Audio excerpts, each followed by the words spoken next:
air deploy and Starship, and that's pretty much it. At least that's what I think. Yeah, we'll finish building this station out, and then we'll build the building on top of it.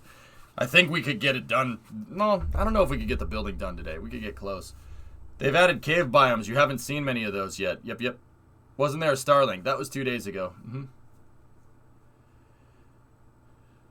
Oh, Magellan. Hearts of Iron. Yeah. Yeah, Hearts of Iron. Anyway. Booster 3 got cut up. Yeah, we could talk about that. But anyway, alright. It's already 10 past. Or a little bit more. So...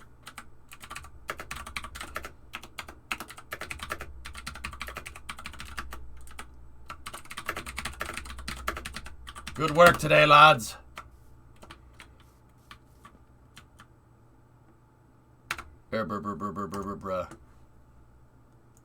Alright, so... I'm gonna take a break, guys. I'll be back in about 30 minutes, give or take. I'll put on a space video for you. Here, so... EJ's Space and Rocket Review. Then Minecraft City Building. Then GTA Racing for After Hours. Cool. Okay, put that down there. Let's go over here like this. I'll keep all the windows that we just had open and everything. Put those down there. Start up a new tab. Let's find something. I think we did We Deliver yesterday, so...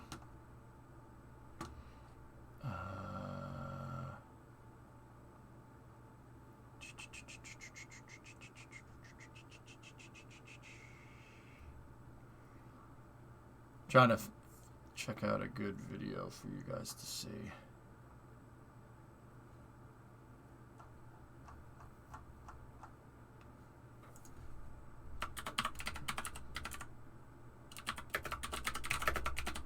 I'll put on a Remarkable Flying Machine. Did you talk about this already? What?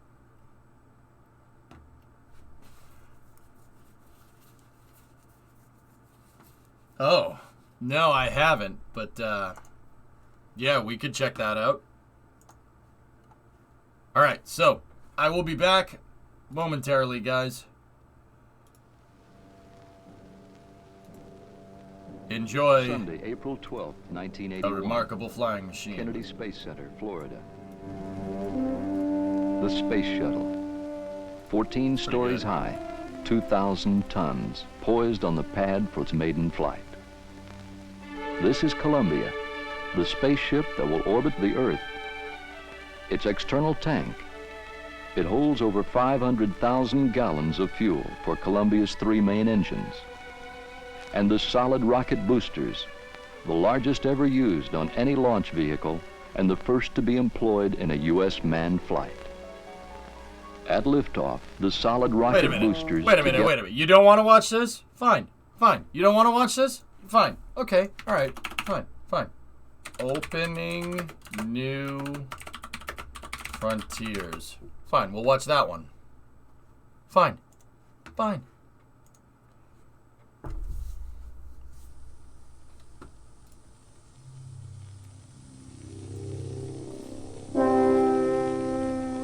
In the early days of our republic, Fine.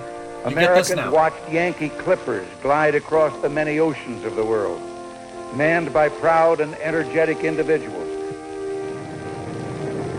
showing our flag, breaking records for time and distance, opening up new vistas of commerce and communications.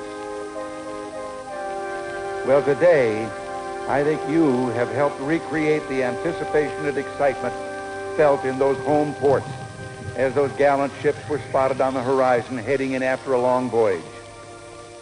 The fourth landing of the Columbia is the historical equivalent to the driving of the Golden Spike, which completed the first transcontinental railroad. It marks our entrance into a new era The test flights are over. The groundwork has been laid. And now we will move forward to capitalize on the tremendous potential offered by the ultimate frontier of space.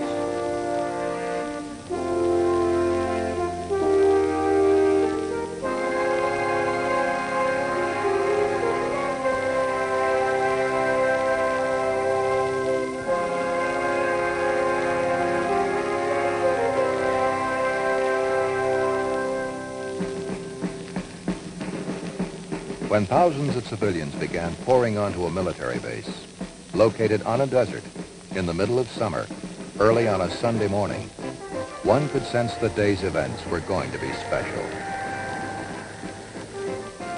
Spectators came to Edwards Air Force Base from all over the nation and all walks of life to celebrate the nation's 206th anniversary of independence and witness historical events more spectacular than the typical 4th of July fireworks display could ever hope to equal. The fourth landing of Space Shuttle Columbia, world's first reusable spacecraft. Columbia's first landing on a concrete runway, officially ending the orbital flight test program. Takeoff of the second orbiter in the shuttle fleet, Challenger, on its ferry flight to Kennedy Space Center, Florida, to be launched into space in the early part of 1983. And with Shuttle Pathfinder Enterprise as backdrop, the announcement of America's new space policy by President Ronald Reagan. Beginning with the next flight, the Columbia and her sister ships will be fully operational, ready to provide economical and routine access to space for scientific exploration, commercial ventures, and for tasks related to the national security. Simultaneously, we must look aggressively to the future by demonstrating the potential of the shuttle and establishing a more permanent presence in space. Our goals for space are ambitious yet achievable. We've only peered over the edge of our accomplishments.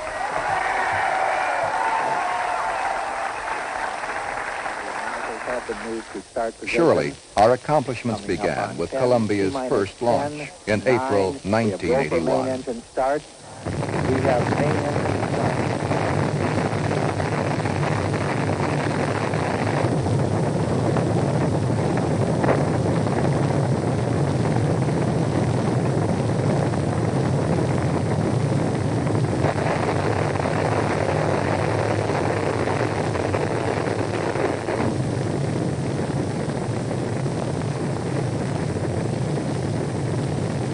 Roll program. Go. Roger, roll.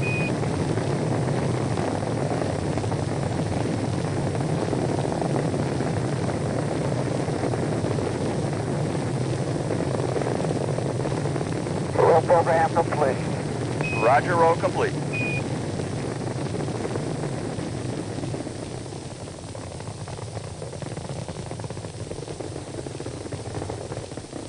Looking back at that spectacular event and the performance of Space Shuttle during its first 4 flights, there seems little doubt now that it is a reliable, reusable space transportation system.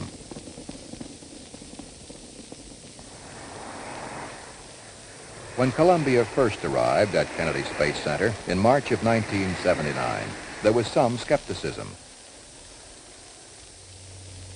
2 factors were leading to major delays in the launch schedule.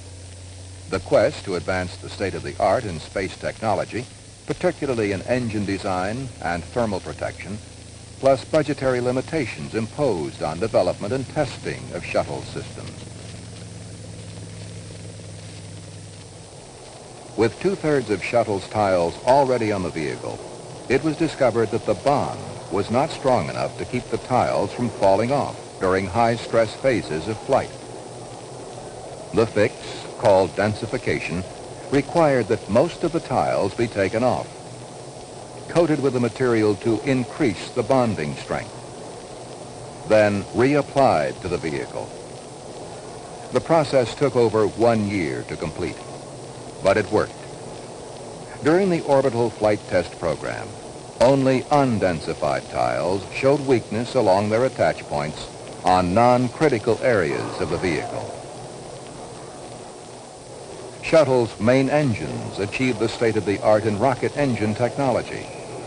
But as with any research and development program, confidence in the design came only after years of testing, learning, and some mistakes.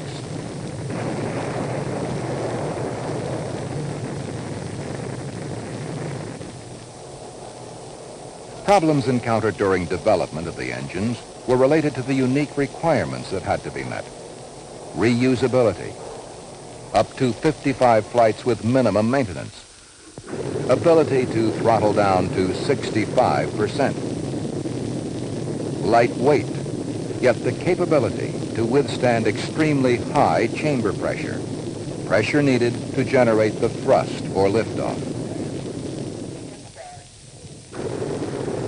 Many failures that occurred were due to the tremendous pressures and vibration levels created trying to produce the needed thrust.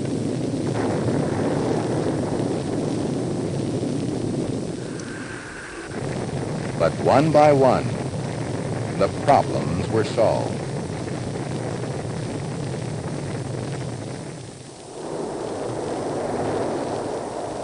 The design was proven long before the first launch. Go for auto sequence start. 9, 8, 6, close. 5, 4, we've gone for main engine start. We have main engine start.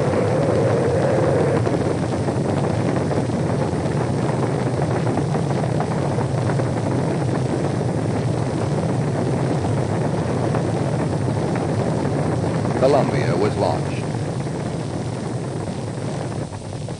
Again.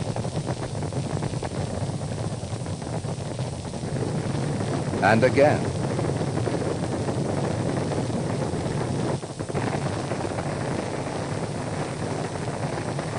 And again.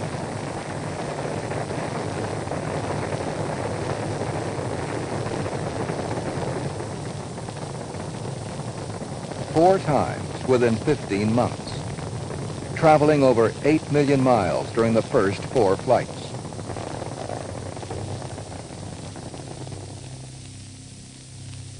"314 revolutions around the Earth. 19 days on orbit." But beyond the statistics, a far more important goal was achieved with completion of the orbital flight test program. The foundation for our future was built, step by step, mission by mission.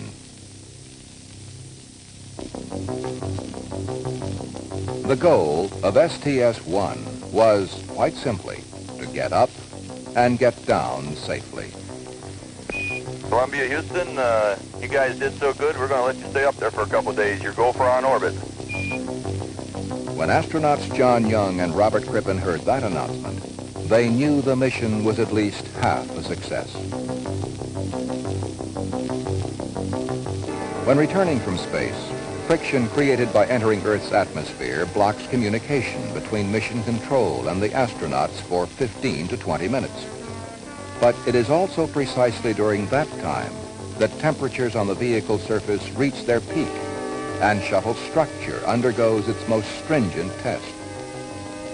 On Columbia's first flight, no one could predict exactly how shuttle would perform during that phase. Hello there, Houston, Columbia's here. Hello, Columbia, Houston's here. How do you read? Plan clear, and we're done Mach 10.3. With voice contact reestablished, spacecraft and crew had safely passed through the most critical phase of entry. Landing was the final test. Right on glide slope. Flown as a glider, Columbia landed without power on the first and only attempt. You're coming. You're down. 50 feet. 40. 30. 20. 10. 5. 3. 2. 1. Touchdown. There's gear. 10 feet. 5, 4, 3, touchdown. Houston, Columbia's on the roller. Welcome home, Columbia. Beautiful, beautiful.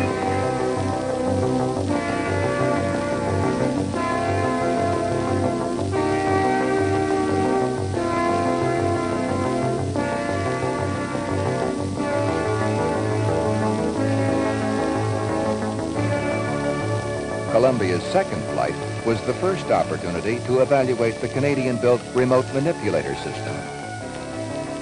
Manual functions were tested by astronauts Joe Engel and Richard Truly.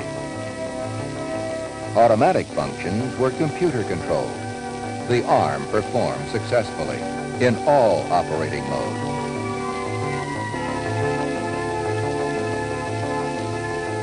Preliminary thermal tests of the vehicle were also begun on Flight 2. One thermal attitude resulted in the payload bay being pointed toward Earth for extended periods of time. During those periods, a package of 5 Earth viewing instruments, designated OSTA-1, was activated. The package, composed of low-cost commercial-grade sensors previously flown only on aircraft, and instruments flown on individual satellites or past manned missions, collected the first Earth resource data using shuttle. The ability to mount all 3 types on Columbia greatly reduced the expense of acquiring the data. Okay. 100, 50, 30, 20, 10, 5, 3, touchdown. Nose gear 15. 10,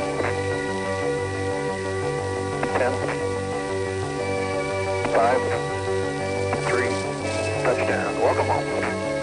Thank you, Chase.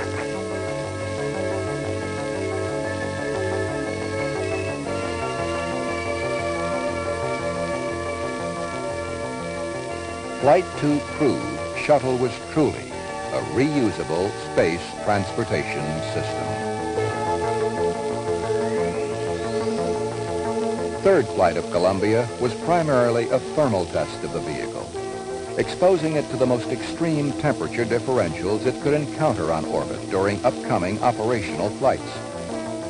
No facility on Earth could simulate the same heating conditions Columbia would experience in the vacuum of space, where temperatures could vary greatly from one end of the orbiter to the other, depending on its orientation to the sun. The thermal tests determined precisely what effect different attitudes had on shuttle structure. The vehicle suffered no adverse effects. Evaluation of the remote manipulator system continued on Flight 3.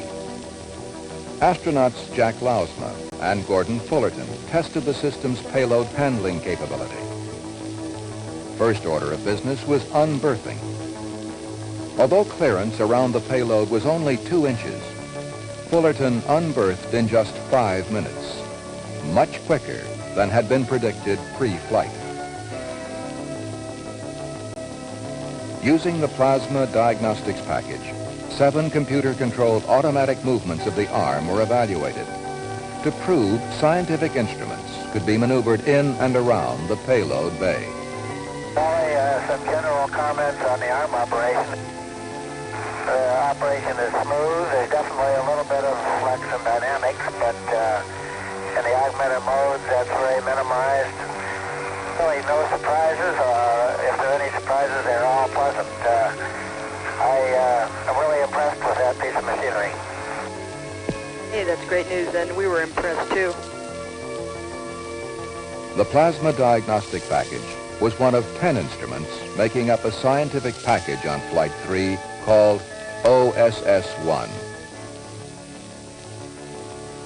Shuttle's movement through the ionosphere, electrical buildup on surfaces as it circled Earth, and electromagnetic interference between the ionosphere and electronic equipment on board were evaluated by the OSS-1 instruments to ensure that these phenomena would not adversely affect scientific instruments or sensitive astronomy observations on future shuttle flights. On Flight 4, the Induced Environment Contamination Monitor was used to check for contamination in and around the payload bay, created by thruster firings, outgassings, and water dumps. 11 separate components of shuttle's induced environment were measured. The desk-sized monitor was the heaviest payload lifted by the remote manipulator system during the orbital flight test program. Thermal tests on the vehicle were completed during Flight 4. The first Department of Defense payload was on board. The spacesuit to be used for extravehicular activity on Flight 5 was tried on during Flight 4 to practice the procedure.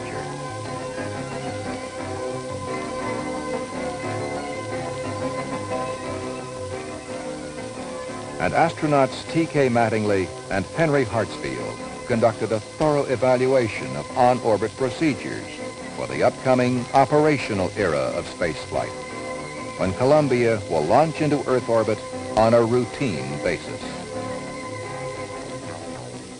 An ongoing task on all 4 missions of the flight test program was to evaluate living conditions.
This unique device, designed by a fellow astronaut, allowed the user to monitor his own heartbeat while jogging.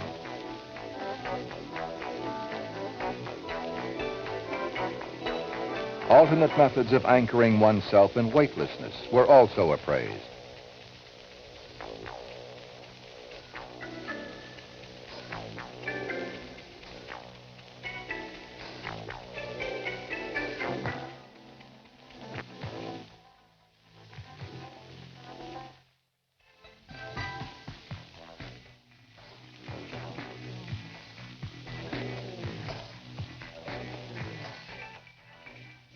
Very busy schedules are forecast for upcoming shuttle flights, when crews will be comprised of at least 4 people, including women.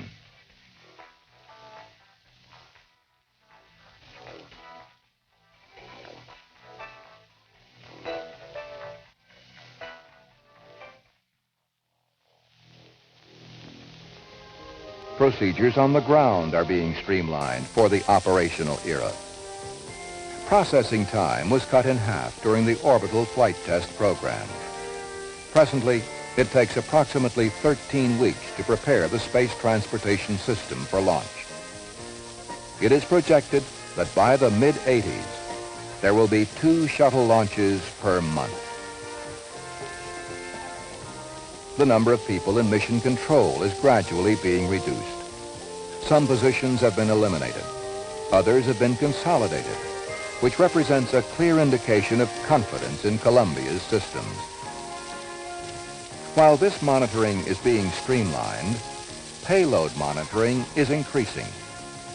A new area called the Payload Operations Control Center was activated during the orbital flight test program to give mission controllers, payload managers, and commercial users the opportunity to develop monitoring and data acquisition procedures for upcoming flights. Experiments in life sciences were carried on board Columbia during the orbital flight test program. A preliminary study of lignin growth in zero-G was conducted. Lignin is an indigestible skeletal substance which promotes strength and upward growth in woody plants. It is hoped that in the absence of gravity, woody plants might not need to produce as much lignin and instead will produce more digestible nutrients such as carbohydrates and proteins.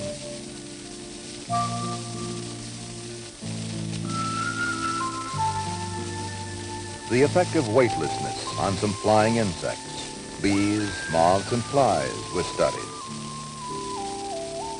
The project, conceived by a high school student, was one of 3 experiments flown on Columbia as part of an annual science competition co-sponsored by NASA and the National Science Teachers Association.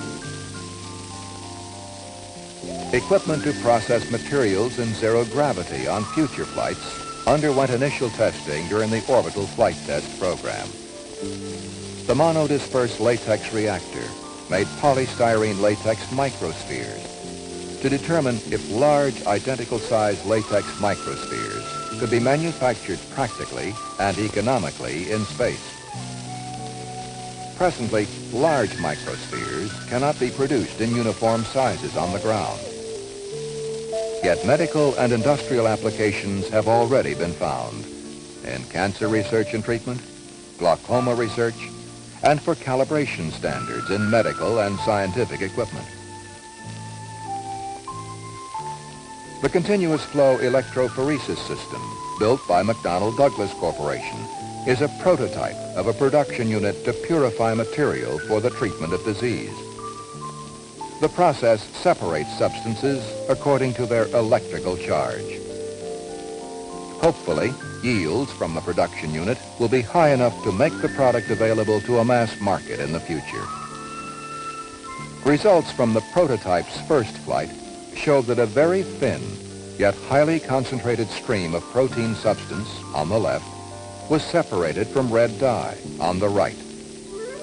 The thin protein stream, only a portion of which is shown here, is actually over 43 inches long and is 300 to 400 times more concentrated than yields obtained from the same process on Earth.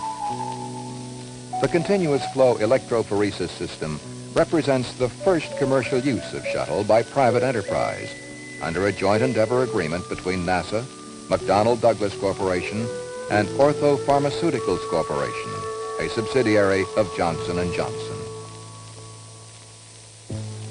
A unique opportunity to put small, self-contained payloads aboard shuttle on a space-available basis at a very low cost exists in the Getaway Special program. Listen to this part. After Starship proving will its do flight this. readiness on Flight 3, Mark my words. the Getaway Special was fitted with 10 experiments built by science students from Utah State University and flown on Flight 4. Deposits for Getaway Specials on future flights, private enterprises' interest in flying payloads on board shuttle, missions planned into the next decade, all reflect the confidence this nation has in the space transportation system. All objectives of the flight test program were achieved. 2 of the most significant events were not planned. Just prior to the 3rd launch, tons of landing and recovery equipment had to be transported from California to New Mexico, a 1,000-mile journey, because heavy rains in California prevented a landing there. An entire encampment had to be built at the New Mexico landing site, Northrop Strip, and the task had to be completed within 4 days. Just prior to landing on the same mission, only 1.5 hours before touchdown, an unexpected sandstorm blew into the area. As you could probably surmise, the winds have been coming up all day. It was still acceptable until his last pass, but during John's last pass, the visibilities were unacceptable and the turbulence was severe. So it's not a good day, and we're going to wave off for 24 hours. Over. Plans were implemented immediately to stay on orbit an extra 24 hours. We've had a good drill. The flexibility to remain on orbit until weather conditions improve and land at an alternate strip could not have been demonstrated by previous spacecraft. Only the shuttle has that capability. It meets a need, providing access to low Earth orbit on a routine basis. By launching on time. Look at that thing come in, dude. So cool. Serving as a platform for Earth observation and space observation. Deploying payloads. Operating in extreme temperature differentials while on orbit. Providing ample living accommodations for astronaut crews. Landing on lake beds.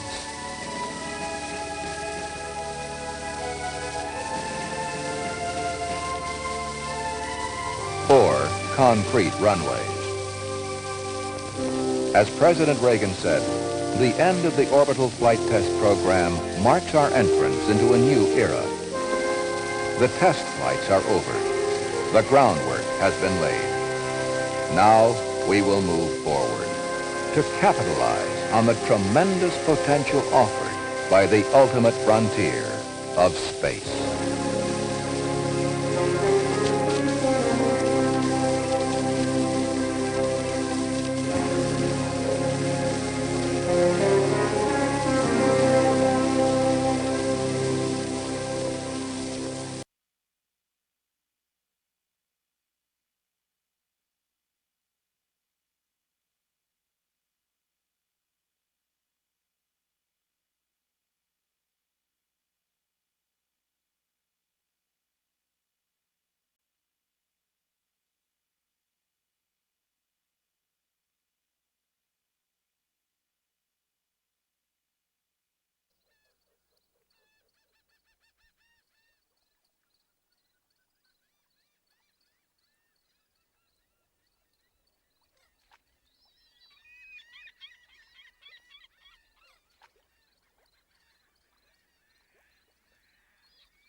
Yep, okay, I got a tally ho on the Cape. Looking good, man. You can hear the wind real loud right now.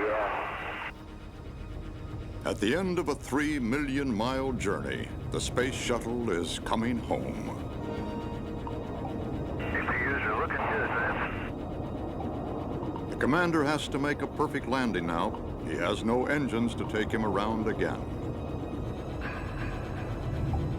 More than. Boy, I tell you, that's a good one. Yeah, looking good. Okay. Right. Okay, got him. I'm gonna get him. Here they are, got him right. 400. 300 out. Here's coming. at 255. 50 feet at 240. 30 feet at 235. 20 feet at 225. 10 feet at 220. 8 feet at 215. 5 feet at 210. 2 feet at 200. 1 foot. 195. 170. 165. 160. 150. 90 at 5. 70 at 5. 50 knots. 5 deceleration. 30 at 5. Here in the middle of a Florida wildlife refuge, the shuttles land. 20 knots. They are serviced and are launched again. Okay, Houston, wheels are stopped. Way to go, boys. Magnificent. This is Kennedy Space Center, America's spaceport.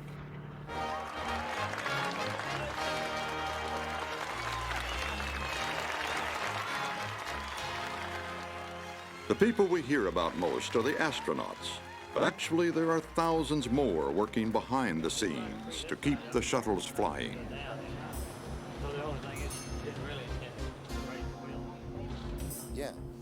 They inspect and maintain the more than 30,000 tiles that protect the orbiter from the heat of re-entry.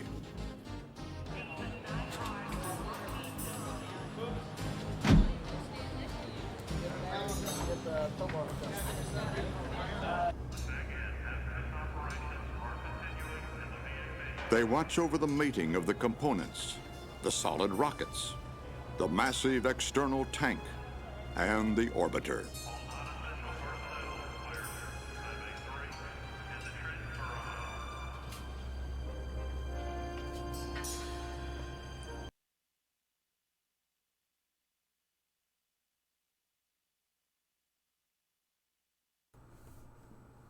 You know I love scale, dudes. Look at that. Look at how clean she is, man.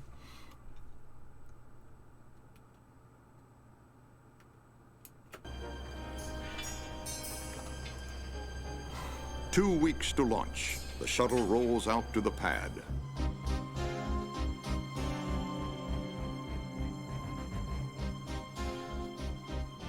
The flight crew has been training at Johnson Space Center near Houston.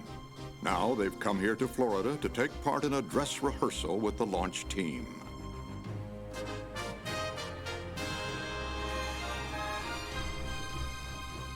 What's the length of the shuttle? The stack is about 220 feet tall, Mab. In that preparation means for a nothing to you. potential emergency, they practice rapid egress from the orbiter and the possible use of an escape basket. 67 meter tall. It's not the tallest thing around, but it's tall. Shuttle's big, man.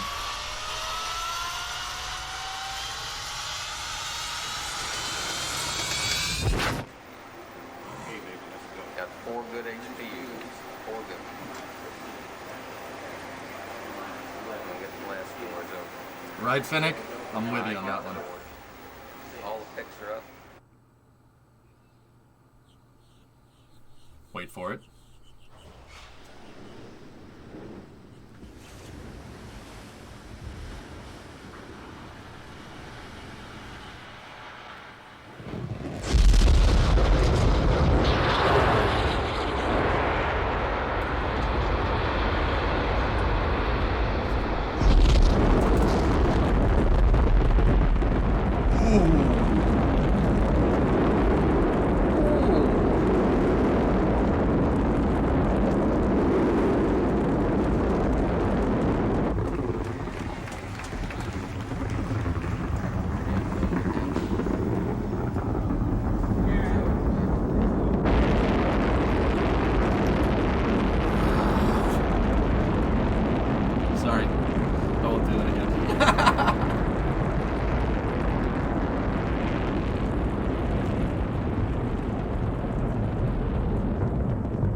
course, Buck.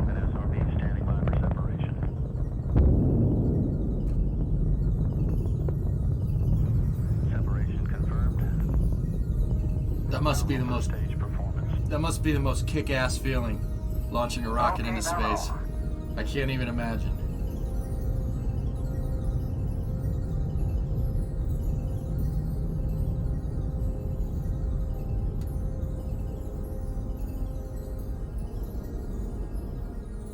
Now the engines have stopped. We are in space, 280 miles up. At last, we can see our magnificent Earth in all its splendor.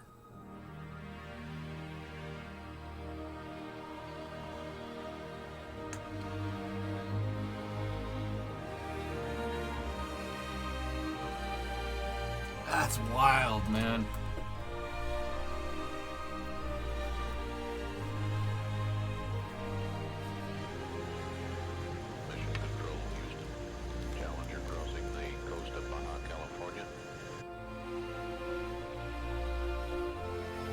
Hands.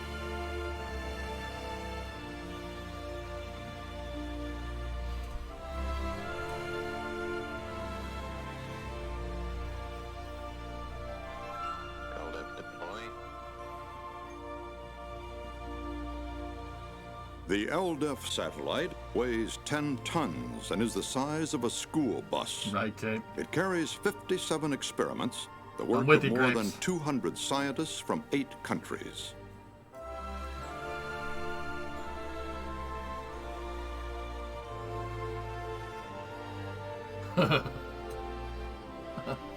That's pretty neat.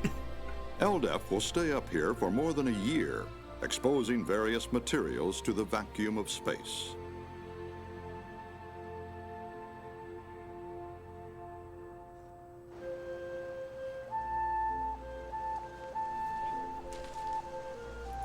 Let me see, Patson. That's not the right light for the application, dude. Those look good, but that's not the right light. But those do look good. I like those.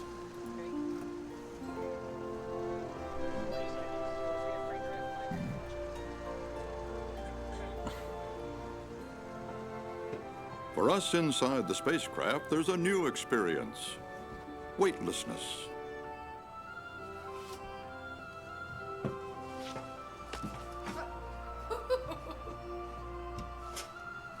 It's pretty spacious for a spaceship, man. A typical crew consists of 5 to 7 people. Some are career astronauts, others are specialists cool, in a Yancy. variety of fields, representing various countries. Oh, yeah, look, that one's Canadian. That guy's Canadian. You could tell that Mark's Canadian there because he's got Canada on his shirt. Above is the flight deck with windows facing up and back into the payload bay.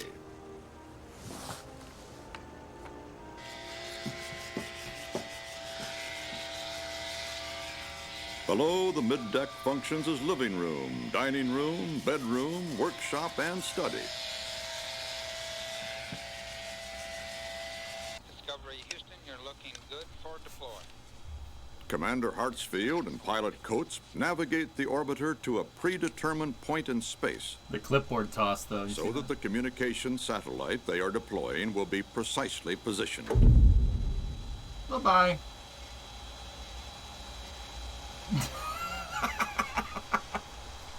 I don't know why that makes me laugh. It's just like... eh. Get some shots of that. They made entirely new satellite buses for the space shuttle so they could fit different sats in the payload bay. That's why all the sats look like barrels and stuff. Much of the time, the orbiter flies with its payload bay facing the Earth. So, to see our planet's features, the crew uses the overhead windows. That's pretty.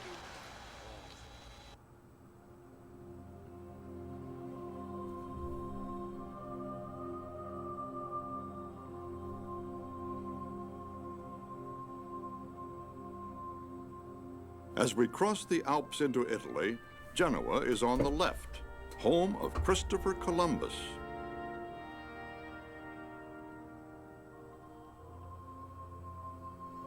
That's the valley where my family comes from. Right there.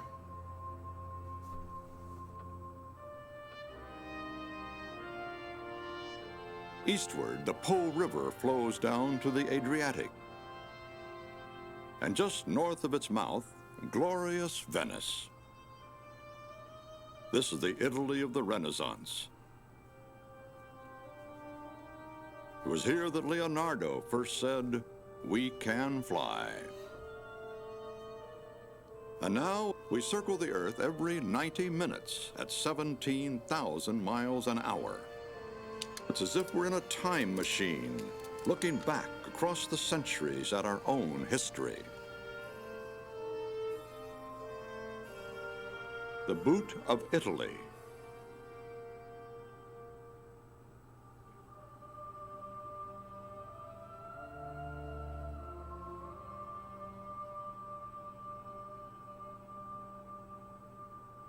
Islands of the Mediterranean, of Homer's Odyssey.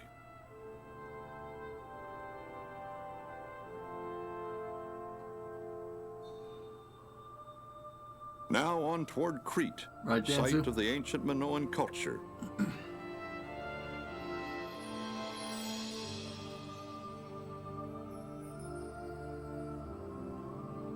The great city of Alexandria, once the world's center of learning. Beyond it, the lush delta of the River Nile, spreading down to the Mediterranean from Cairo.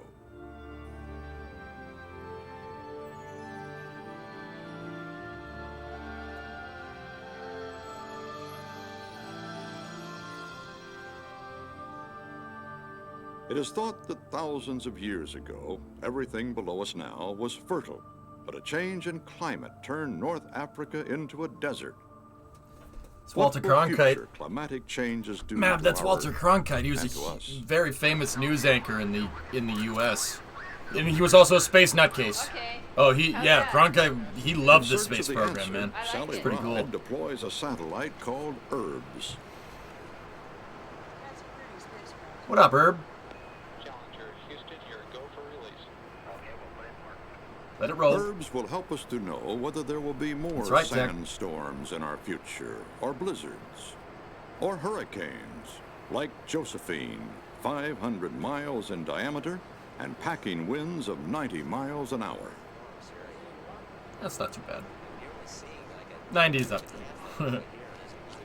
That's right, Allie.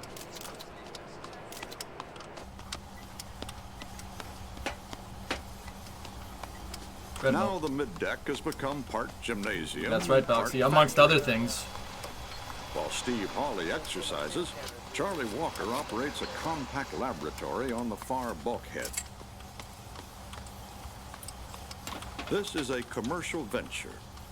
Its object to develop new kinds of medicines that can only be made in zero gravity.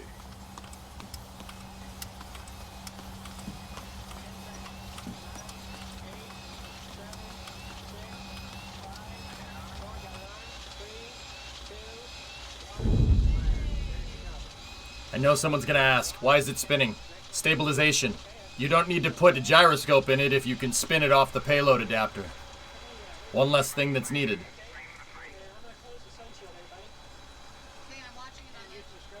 The communication to win it, boy. satellite is deployed by Judy Resnick and photographed by Mike Mullane. Discovery Houston, good news, Steve. We're watching See a ya. lot of swells down here.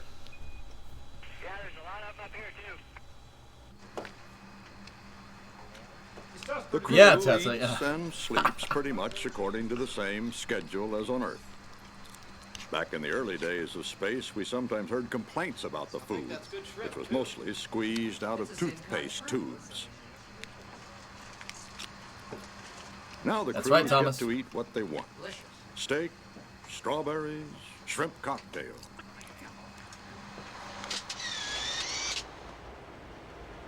One of the only times the shuttle flew with a solar panel, right there. We copy that, Henry. On this flight, we have extended and experimented. No, the shuttle's solar gyroscopes can array. compensate for it, Pen. That was the prototype for the ISS solar panels right there. That's how the In the big future, solar such panels a on the device ISS may deploy. tap They the look like sun's energy just like to that. This was power a the test space mission for it. station.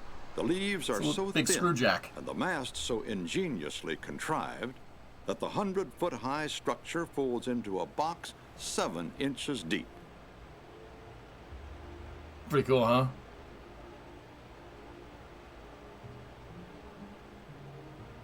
You want to know how they got the ISS solar panels up there? There you go.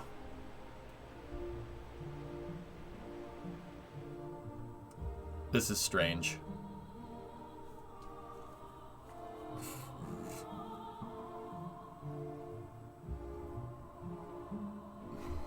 That's weird.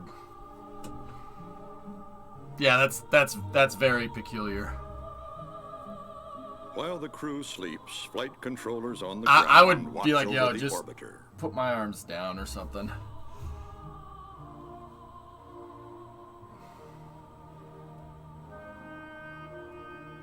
The Hawaiian Islands. Yeah, right, Thomas?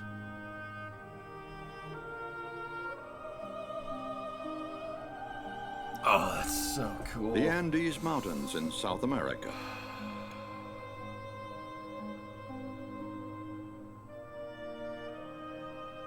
Cape Canaveral, Heyo. and Kennedy Space Center, our home port. Huh.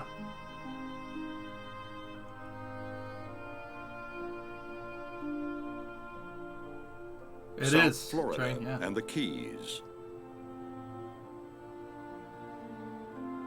The deep blue of the Gulf Stream and the turquoise reefs of the Bahamas.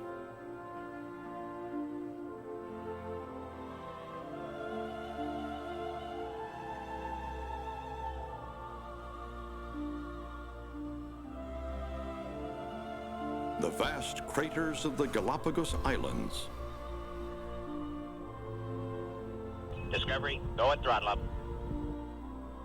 Why is the Bahamas a different color? Currents. There's a lot of ocean current in that area, Boxy.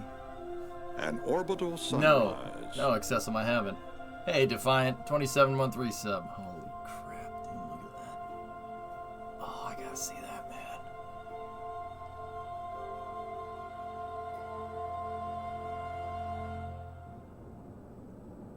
Bring her down. Altitude 2,000 feet. Range 12. You should see the color of the ocean, Boxy. It's ridiculous. It doesn't look real. As this is Discovery's maiden voyage, Commander Hartsfield will land on the long runway at Edwards Air Force Base in California. He's got lots of room, but he'd like to touch down on those 2 black stripes just ahead on the runway.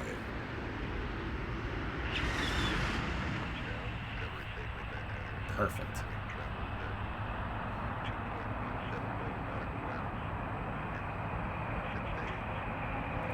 Yeehaw!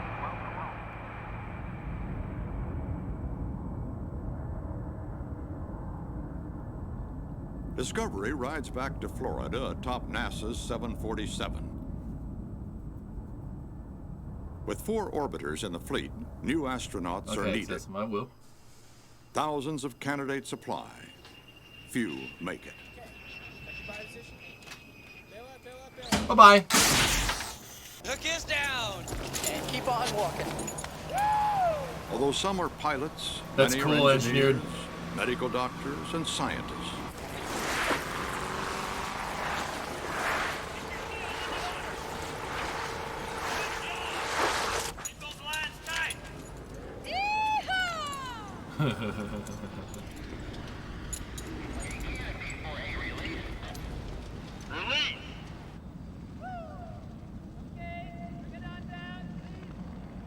Keep your eyes on the horizon.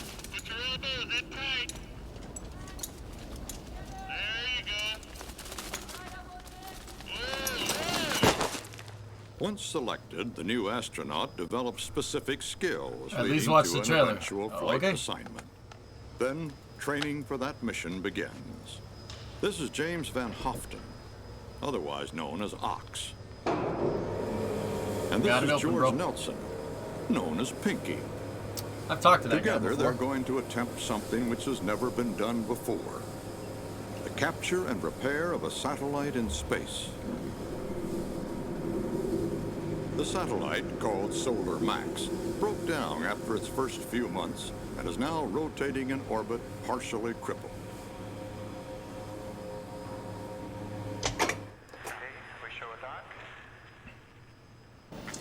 Okay, Lynn, how about if I take Pinky here and roll him upside down? I'll get him back there by the... They will be assisted by astronaut T.J. Hart. And here he goes with a roll.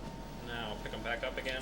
Just different designs, bro. Plays a vital role in the repair, and TJ, as they call him, is an expert. That's a cool simulator. Look at that. It's an RMS simulator.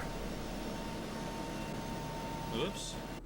And it's actuated by an overhead gantry crane that's linked into the shuttle's robotic system. 400 pounds. It's freaking cool, man. Space, he'll weigh nothing at all.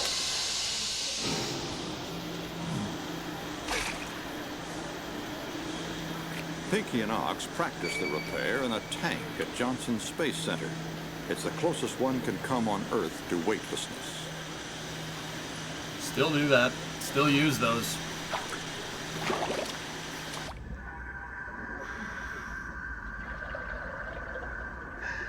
And those are just the spacesuits, guys. Of course they're watertight. They're designed to work in space. They work just fine.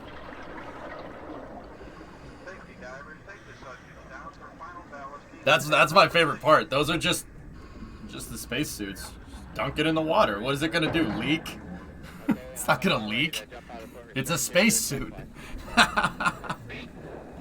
Now, keep in mind, some of the equipment is on Pinky's back not is a exactly the same. A manned maneuvering unit, a one-man spacecraft that will propel him away from the shuttle and over to the ailing satellite. The equipment on the... Okay, let me be a little bit more specific. The equipment on the suit isn't the actual equipment. The suit, though, is the same, which is... That's cool to me. I think that's really neat. Yeah, it's OR, maybe.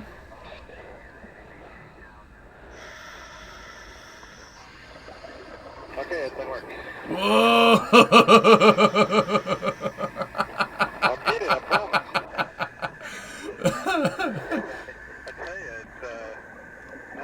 Oh, yeah, it's OR, yeah, for sure. For 1 year, they've rehearsed this scenario over and over again.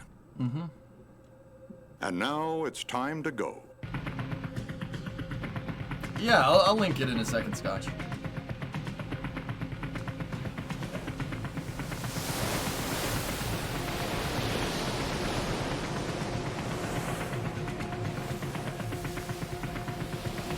Take a left.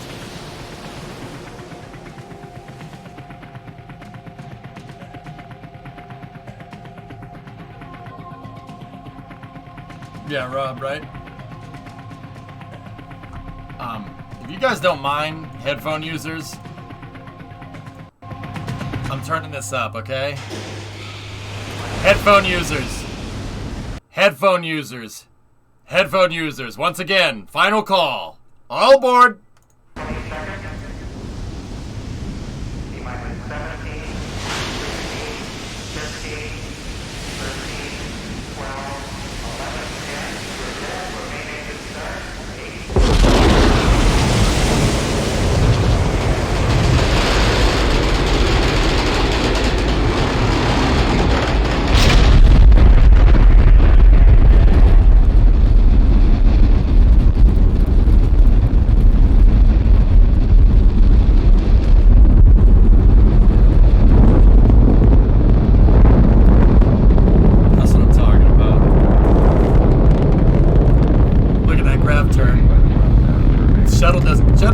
About yo atmosphere. The shuttle's going right up into space. Shuttle don't care.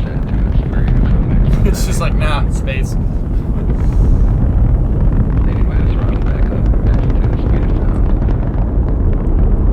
Dude, that is so cool. We don't, no, Gerard, not right now. Shh. Just listen. Just listen. Just listen.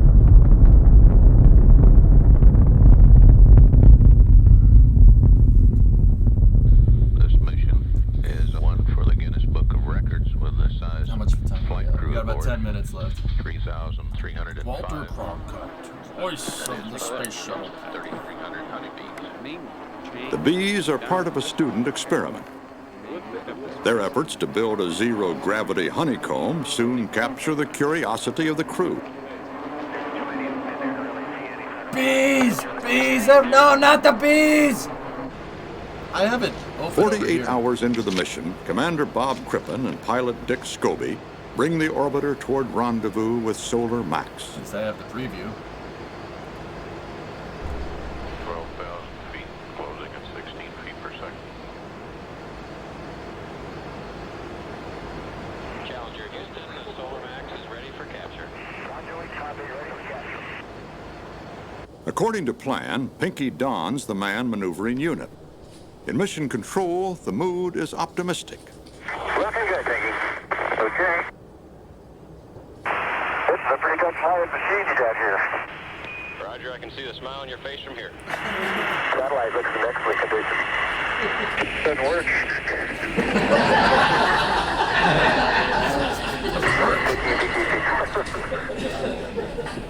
Thank you, Rita. That's right, Allie. Plenty of you. I don't know if he's docked yet or not. The Jaws didn't fire. EVA, Jaws didn't fire. Do you have a... They did again, they didn't fire again. Okay, didn't fire again. Apparently the trunnion pin adapter didn't Go ahead. latch properly. No joy there. The orbiter backs away. To make matters worse, the satellite is now tumbling and losing power. Throughout the night, the flight team concentrates on finding a solution.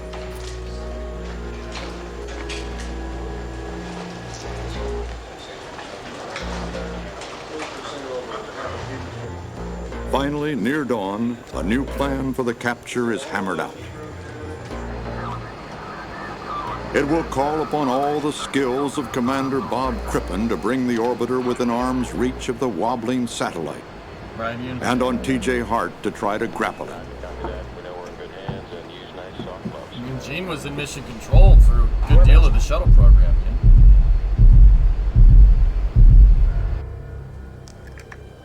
This is mission control, Houston. Loss of signal at the tracking satellite. Crippen's maneuvering fuel is nearing the red line. Running low, there are serious doubts that the operation is possible at all. The remote manipulator arm was in motion. At the time of loss of signal, We're trying to fix it, Procyon. So this is the Solar Maximum repair mission. It's one of my all-time favorite shuttle missions. One, because some guy took not some guy, George Nelson took the manned maneuvering unit and tried to literally wrestle a satellite in space to capture it. He did okay, and then they had to catch it with the arm. This was the first mission that the shuttle went and grabbed something up in space, fixed it on orbit, and then placed it back. The Solar Max mission was insane. Like, for the time, I mean, we think about, because we grew up with the shuttle program. This isn't that big of a deal. No one had ever done anything like this before.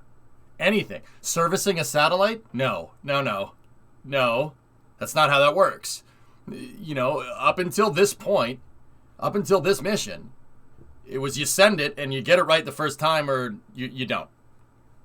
I mean, that's still a thing to an extent nowadays. But servicing a satellite? Man, hell no. That's correct, Gujar. Yep. Yeah, King Kitten. I agree with you. White shirt, black tie. I was thinking about doing that on stream. Just instead of wearing t-shirts, just wear black tie, So, this was a big deal. This is a huge deal with the mission. And the latching mechanism on the manned maneuvering unit didn't latch. When he said the jaws didn't fire, they're not talking about the arm. They're talking about the MMU. Now, the way Dream is Alive, the way they cut it with Dream is Alive makes it seem like they're trying to grapple it with the arm, if I'm remembering this right. Yeah, they. Well, here, I'll let you watch. we should have confirmation of whether the first grapple attempt was indeed successful.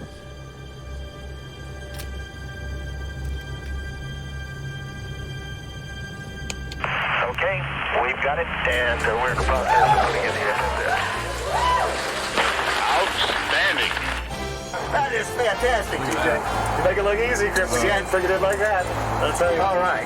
Damn, when Crip flies like that, it makes it so easy. I thought we were thinking margarita or two now. On top of that? Okay.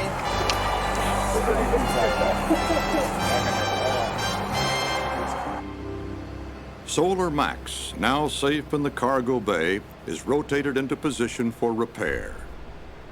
Even if they can't fix it here, they could take the satellite back to Earth, repair it there, and redeploy it using another shuttle. But nobody wants to do that. This is Mission Control, Houston. Next step. See that guy? He's the guy that wrangled it. Both repair functions.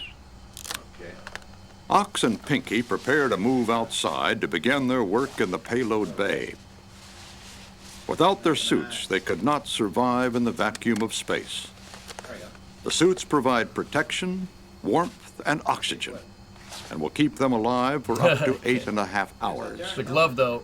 The glove's just more and a little bit more towards the satellite. EVA is Get working plenty of room on towards very the well. satellite, TJ. They've pulled out the old ACS module, endeavoring to take... That's how they get the suits on this, Shep. There's a belt, and the belt connects the lower and the upper sections. They use modular... So, Procyon, you asked a little bit earlier, why does the EVMU have pants and then a shirt, right? Like, why does it do that? Well, different sizes, dude. The reason why they made the suit modular like that is because there's 3 different sizes of legs, 3 different pairs of pants, 3 different shirts. The way they saw it at the time when the EMU was made was that they're going to be launching a lot of people into space. You do not want to tailor-make a suit for every single person that the shuttle launches into space, right? That would suck. It would take forever. So they came up with 3 different sizes. You have three sizes of pants and 3 sizes of torsos, and that's it.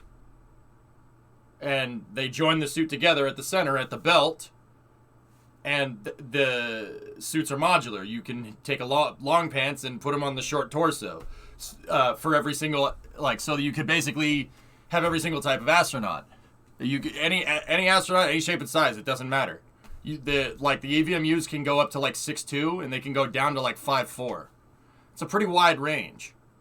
I don't know if those are the numbers off the top of my head. Just I'm thinking of who's the shortest astronaut and who was the tallest one. What's the turnaround time for a shuttle in a perfect scenario? A month?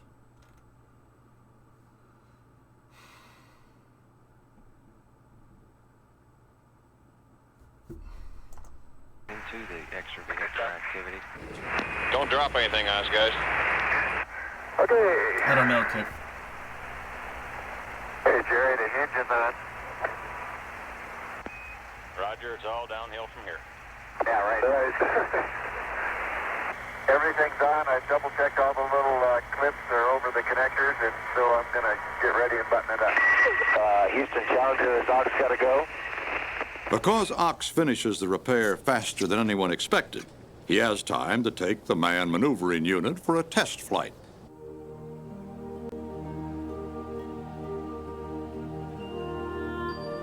Untethered EVA in the Space Shuttle's payload bay.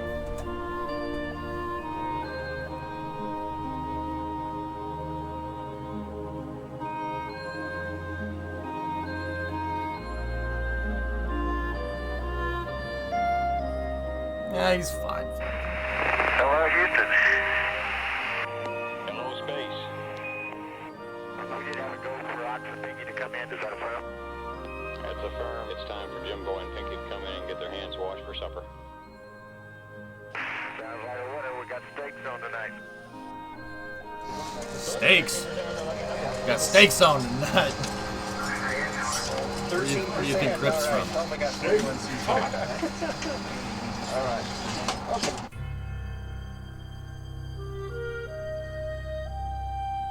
Now Solar Max's circuits are checked out, and the Goddard engineers make certain that it works perfectly. TJ holds it facing the sun until its batteries are recharged, and then gently he returns it to orbit. 17,500, Saradra, in the low Earth orbit. Discovery, go at throttle up. And we have release. That's As pretty cool. Challenger and her crew pull away, they leave Hey, behind Avatar's at vivid proof 66. that we can work in space. That's what, that mission was huge, man. This repair is only the first step.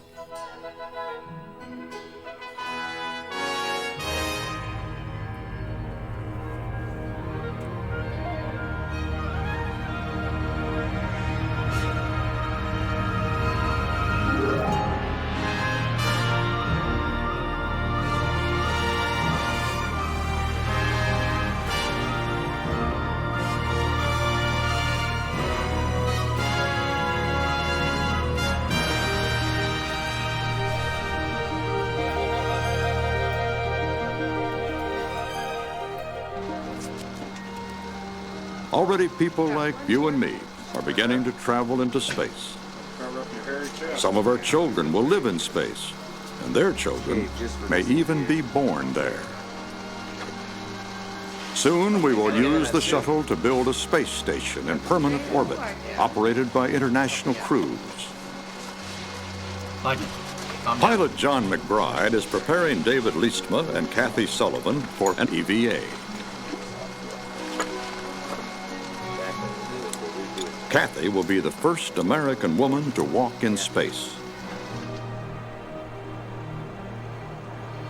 Something like that, Alex. I hear somebody kicking the orbiter.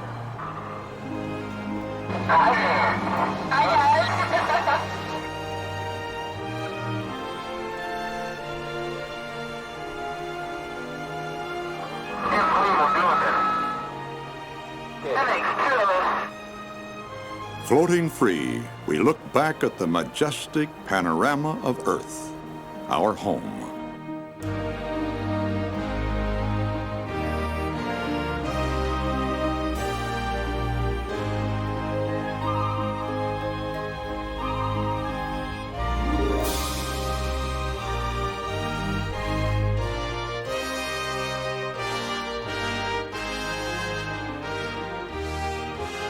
Like Columbus, we dream of distant shores we've not yet seen. Now that we know how to live and work in space, we stand at the threshold of a new age of discovery.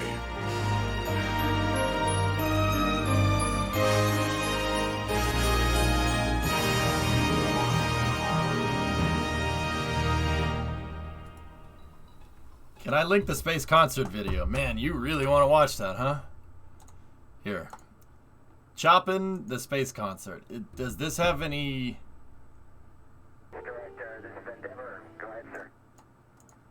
Alright, let's see. Alright. Director, this is Endeavor. Go ahead, sir. Okay, Zambo, looks like the weather came together tonight. Gotta be Vehicle's in great shape, so it's with the time to go music fly. excessum. We'll see you in a couple weeks. It's time to go fly. We're T-minus 10, 9, 8, 7, 6, 5. We have to go from ready to start. 2, 1, 0. Booster ignition and liftoff of Shuttle Endeavour. Yeah, baby! Department that brings a bay window view to our celestial backyard.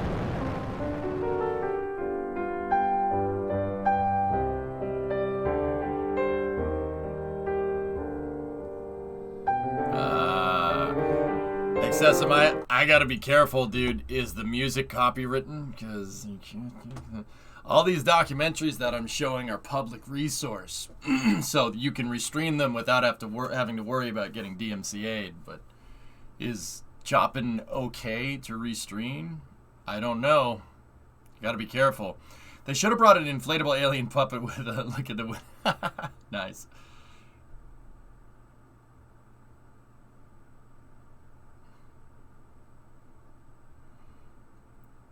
The music is not copywritten, but the person playing it might be.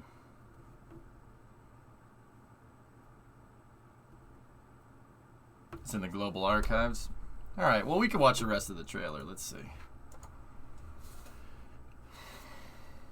Whoa.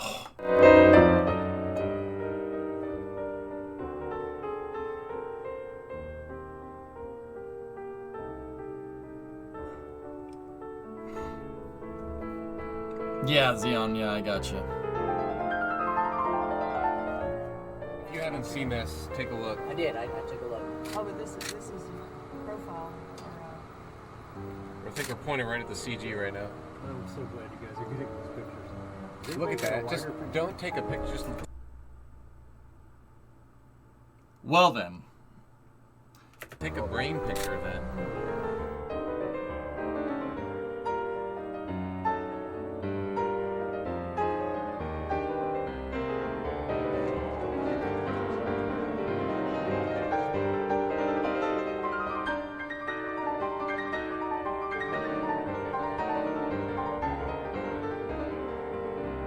Yeah, Sal. You gotta remember, it's pretty ridiculous. The first shuttle mission to the ISS technically was STS-88, but the thing is that the ISS was only one module at the time. STS-88 was the shuttle riding with Node 1, the Unity module, in it, and it was rendezvousing with a Russian spacecraft. Russian spacecraft, the Zarya module, which is still there. That's still up there. This picture was taken over 20 years ago. The thing's still up there. People are still in that thing right now, along with the Unity module. That was the first shuttle mission to the ISS. They had to go, and it's, we were talking about Solar Maximum, right? In The Dream is Alive, and how they had to go and wrangle that satellite, right? They had to go and wrangle that sucker. Well, guess what? Zarya is a little bit bigger than that.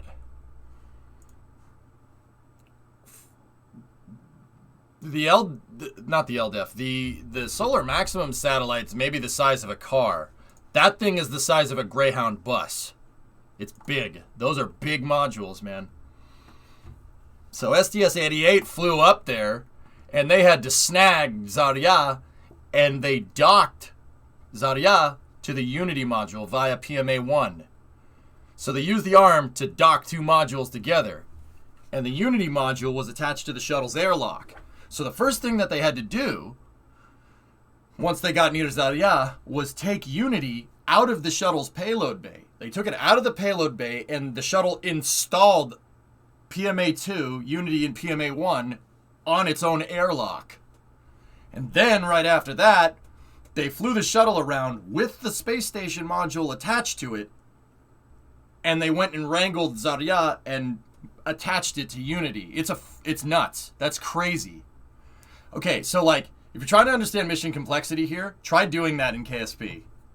Try doing this in KSP. You will struggle. It is a hard thing to do. What did Zarya launch on? Soyuz? Nope. Too big. Proton launched it. Right? So, yeah, right? So, it's pretty crazy. Backing, it was okay. I already got that. Second to last. What's up, Alex? In the previous video on orbit, the shuttle's elevons were in a not center position.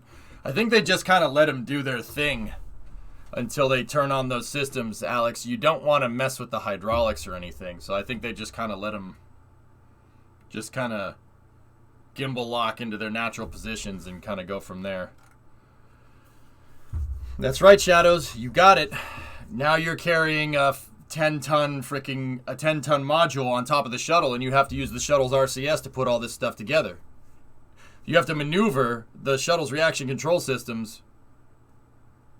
You have to maneuver with the RCS to get close enough for the arm to grab the thing. Were there people on board? The only people on board in this shot are inside of the shuttle. Nobody was in here, and nobody was in there. No. The first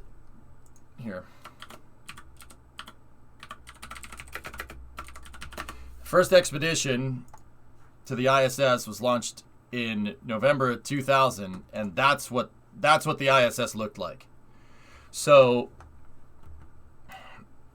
STS-88 was in 1998, and what they did after that was the Russians in 2000 put up Zvezda, which is the service module for the ISS. And once Zvezda and Zarya were in position with Unity 1, then they sent the first crew up, Expedition 1. And then after that, they sent STS-97, which is what this picture is of. This is a picture from the shuttle looking at the space station with the Soyuz docked to it. Happy Web Deployment Day. There you go. There's Expedition 1. Yuri Gudzenko, Bill Shepard, and Sergei Krikalev. Pretty cool. Yes, the guy's name is Bill Shepard. And guess what? They flew up on Soyuz. Americans have been flying on Soyuz for the better part of 2 decades, guys. And even then, before that, Americans were flying on Soyuz to Mir. Oh yeah. Amazes me that we constructed that thing in space. Yep. Yep. Yep. And, oh, you want to hear something cool? I just talked about Sergei Krikalev. Guess who was on STS-88 launching on the shuttle? Sergei again. This is Bob Cabana. He's deputy administrator at NASA. Just saying.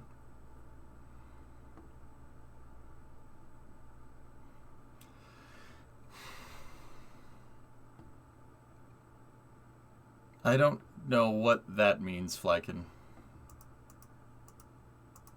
I don't know what you're talking about.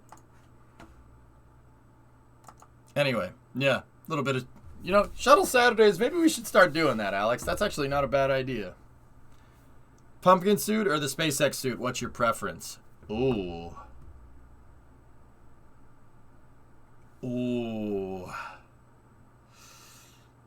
Ooh, that's a tough one. That's a tough one to alleviate. His ring was on his right hand usually means widowed. Oh, I don't know, maybe.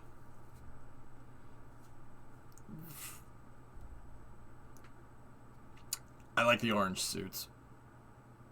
Is that bad?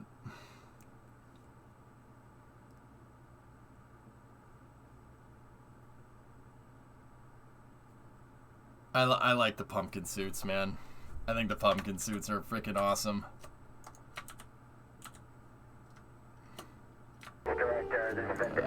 Pause that. Nope, not that either. Yeah, I like the pumpkin suits, man.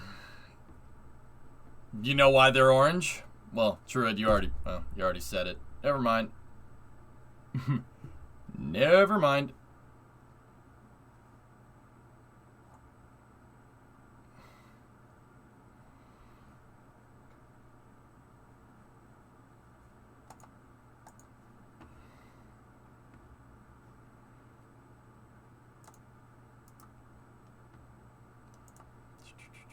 I'm just looking through some other pictures.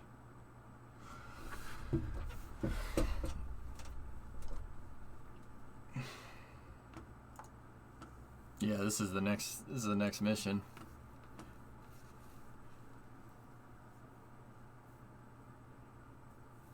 Yeah, I like the orange suits, but anybody know why they're parking cone orange? It's for visibility. If they like have to bail out in the water, they're orange so that you can see them like a parking cone. It's high vis, that's all. I kind of like the Boeing blue spacesuits. Yeah, Nick, the blue ones are good. The blue ones are the orange suits. They're just a different color. And yeah, if they landed in a pumpkin patch, then you're pretty screwed. Yeah. Hey, Neo, gifted a sub to Alex. Yep. Parking cone suit, huh? Do I want to know what this is?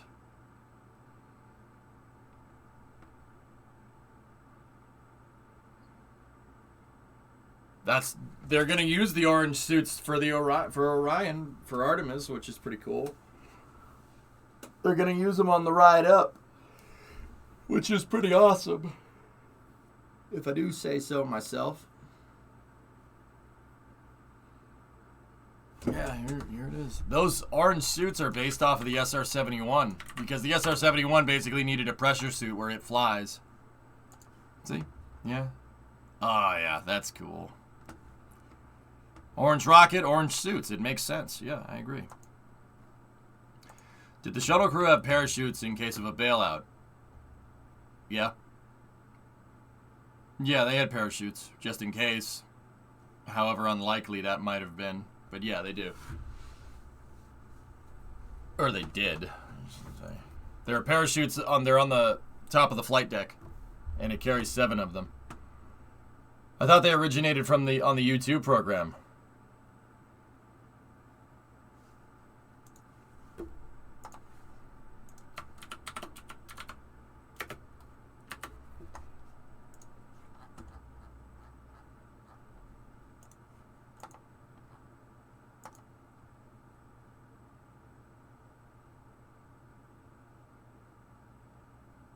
I wish there was an escape system for the shuttle. Why? The SR-71 suits, Alex, are based off of the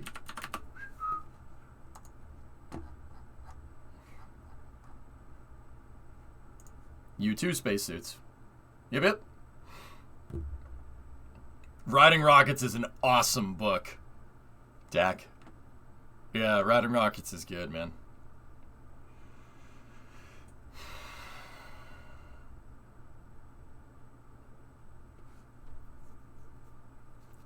Personally, I always thought that the pre-Challenger suits were cool. They were kind of like SpaceX's, at least kind of an 80s version of SpaceX's, I suppose. Let's see if I can, here, STS-4 and then STS-5. Yeah, see?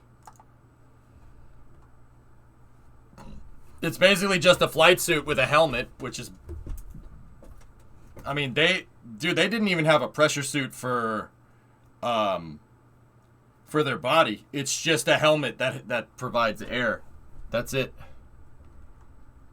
I think that's actually really cool. Let me retype that, sorry. How did they allow for rotation in the wrists without leaking? A bearing?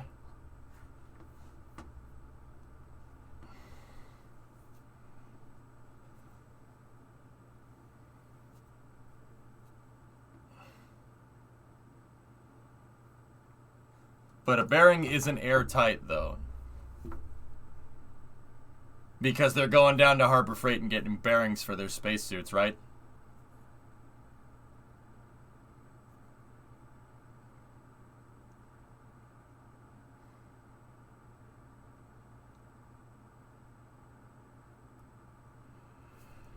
Oh, dear. They have... It's a rotating seal bearing, dude. They engineered something custom designed for it because there's no other application for a ring bearing that's this big. Can I just say it makes me tear up, cold sober, how precious and wonder how passionate you are about everything space exploration related. It gives me so much genuine faith in humanity. I try, Tay. I try. It's very special to me. Very special. I couldn't tell you why I like it so much. I have no idea. I have no freaking clue. I think it's just so... I was about to say it's so out of this world, but I don't feel like getting shamed by chat today. That'll probably happen later anyway. No, it's... Dude, maybe the reason why I like it so much is because spaceflight is about keeping everything in perspective. You know what I mean? It's about keeping everything in perspective. Knowing your place. That's something that I kind of am... I was going to do it again. I gravitate to that kind of mentality. God damn it. See, I told you shaming was coming later. No, the space program keeps everything in perspective. That and it's something good. You know, Elon Musk talks about all the time about how, you know, you gotta wake up and you gotta have something that makes you happy in the frigging morning, or else what the hell is the point? Okay? What's the point? You gotta have something to look forward to. You gotta have something that makes you happy. I think that we don't put enough eggs in that basket. You know, you have to have something that you can wake up every day and be like, that's awesome. You know, that's cool. Look at what we're doing.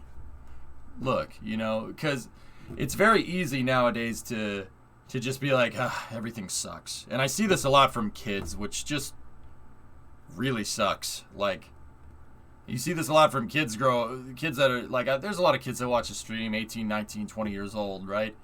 And they're like, everything sucks, everything sucks. I'm like, no, everything does not suck, I assure you.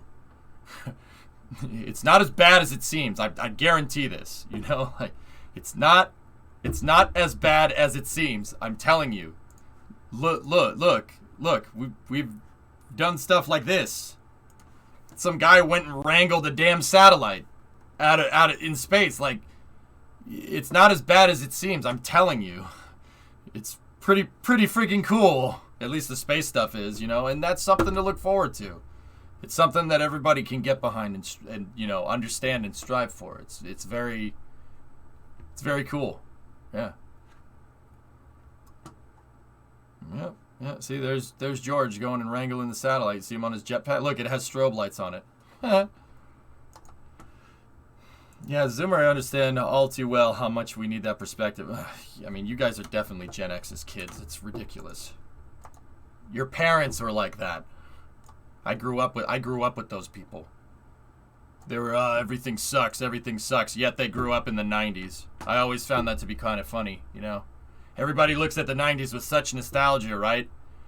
And yet the generation that grew up in that time was like, yeah, everything sucks. Yeah, okay. Yeah, sure, everything sucks, am I right? Yeah. We don't have time to sit there and be a bunch of cynicists, right? That's stupid. Don't waste your time with that stuff. It's self-defeating. The 80s were better. I wouldn't know. If George didn't have a good career as an astronaut, he could definitely make a living cattle wrestling. Nice. The 60s were better? You wouldn't know, T-Man. You weren't there. You wouldn't know, man. You weren't there. How many people are going to understand that reference? You don't just turn off the 80s. Yeah, there you go, Paul. Text like I was there. 90s had The Cure, the Cranberries, and REM.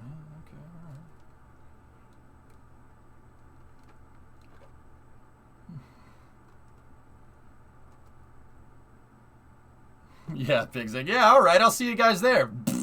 You know? Yeah, man, they were all spaced out, man. Yeah, not going. They weren't in the space program either, Tessa. Yeah. Anyway, so yeah, Tay, it's good. You got it. There's good stuff out there, man. Like the space program. The space program's amazing. It is an amazing feat of engineering. Anytime somebody launches anything into space, it is an amazing feat. And you know, well, at the same time, I would love to get it to the point where rocket launches are as boring to people as an airplane taking off, right?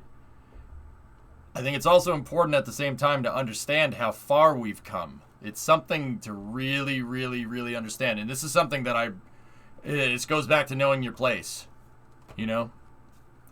Like, not know your place. You're not like you have some predetermined role to follow or anything. That's not what I mean.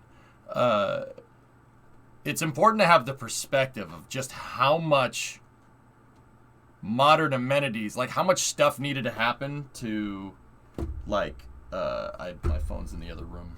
Sorry. Like, have your phone, a smartphone or something. How much needed to go right to do that? How much needed to go right for a car, an airplane, a train? It's so important. There was thousands of people involved with every single construct of engineering. There were thousands of people involved, perhaps millions, to engineer everything that you see around you. Everything. The computer monitor, the camera, the microphone, the clock, your computer. You know, I have a guitar behind me. How many times did they screw up the electric guitar before they got that right? I mean, Les Paul would be like, I never screwed that up, but or Leo Fender too, right? Like, all the stuff that needed to go right and all the engineering that needed to happen to get the strings to resonate just right. You know, that's fascinating to me. It's fascinating to see, you know, all of that. And that helps me. It helps keeps. Here's another one. It helps keeps you grounded in reality. You know what I mean? Yeah, that's right, Orshi. Yeah. Freaking heck, this graphing calculator that I have that's 20 years old is more powerful than the Apollo computers. But, Orshi, here's the thing. Everybody says that. Everybody says, oh, well, these computers nowadays are way more powerful than the computers that took people to the moon, right? Two things about that. One, you don't need a powerful computer to go to the moon. First and foremost. Right, you don't need RTX to go to the moon if you can. Yeah, you see what I'm saying? Yeah. All right. Anyway, second of all, dude, if NASA didn't engineer that computer in the 60s, this wouldn't exist. Straight up. Processors, RAM, software. That's all NASA, man. CMOS, all NASA. NASA wrote the book on hardware engineering for computers. And all subsequent computers and digital processors are based off of that. That was Genesis, man. Biodigital jazz, man. So, you know, yeah, the computers nowadays are more powerful. Of course they're more powerful. But without that computer that took people to the moon, we would not be where we are. We'd be in Fallout universe or something like that, man. Everybody would still be using cathode ray tubes or vacuum tubes or something. Well, maybe not nowadays. But you get the idea. It makes me really happy to hear you say, knowing your place relative to the rest of the world in history is one of my favorite, most humbling things. It keeps you... Tay, the way I like to describe it is that... So, you know, you ever had, like, noise-canceling headphones on, right? What does a noise-canceling headphone do? It sends out a resonant frequency that cancels out incoming frequencies, so you don't hear anything, right? All this history, all this stuff about knowing your place and keeping you grounded in reality is the frequency that's drowning all the useless stuff out. You know what I mean? There's a lot of just useless garbage coming at you from all angles nowadays at every single point. If you like Bo Burnham, he has a song about that from Inside. Can I interest you in everything all of the time? A little bit of everything all of the time. That's what that song's about. Understanding this history and understanding this engineering is my way of tuning that stuff out. The stuff that does not freaking matter. Do I give a frick what celebrity award is? Some celebrity event or at something, what shoes they wear? I don't give a frick. I don't care. That does not matter. That does not matter. That is not important. You know? That's my way of zoning it out. Also, Alan Turing. Yeah, Alan Turing. Yeah, he did a couple of things with the computer before NASA did, but NASA's the one that brought it home. But yes, also Turing. Turing was a very big part of that. There you go, floating. Yeah, knowing where it all comes from. Mm-hmm.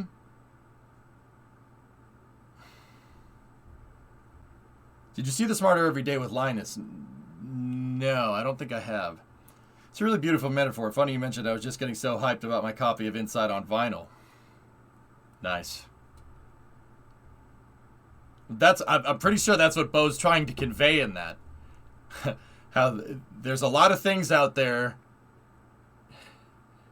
that's a cheap carnival trick. That's why the song is written like a cheap carnival trick. Welcome to the internet. Have a look around, right? Like all that crap that's trying to distract you is a cheap trick to get you to do something. Probably buy something. I don't know.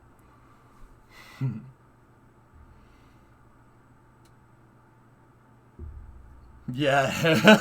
Hamelot, I like that. When Gen Z tells you everything sucks, you answer, Toto, it's called the motor race. We went car racing. What?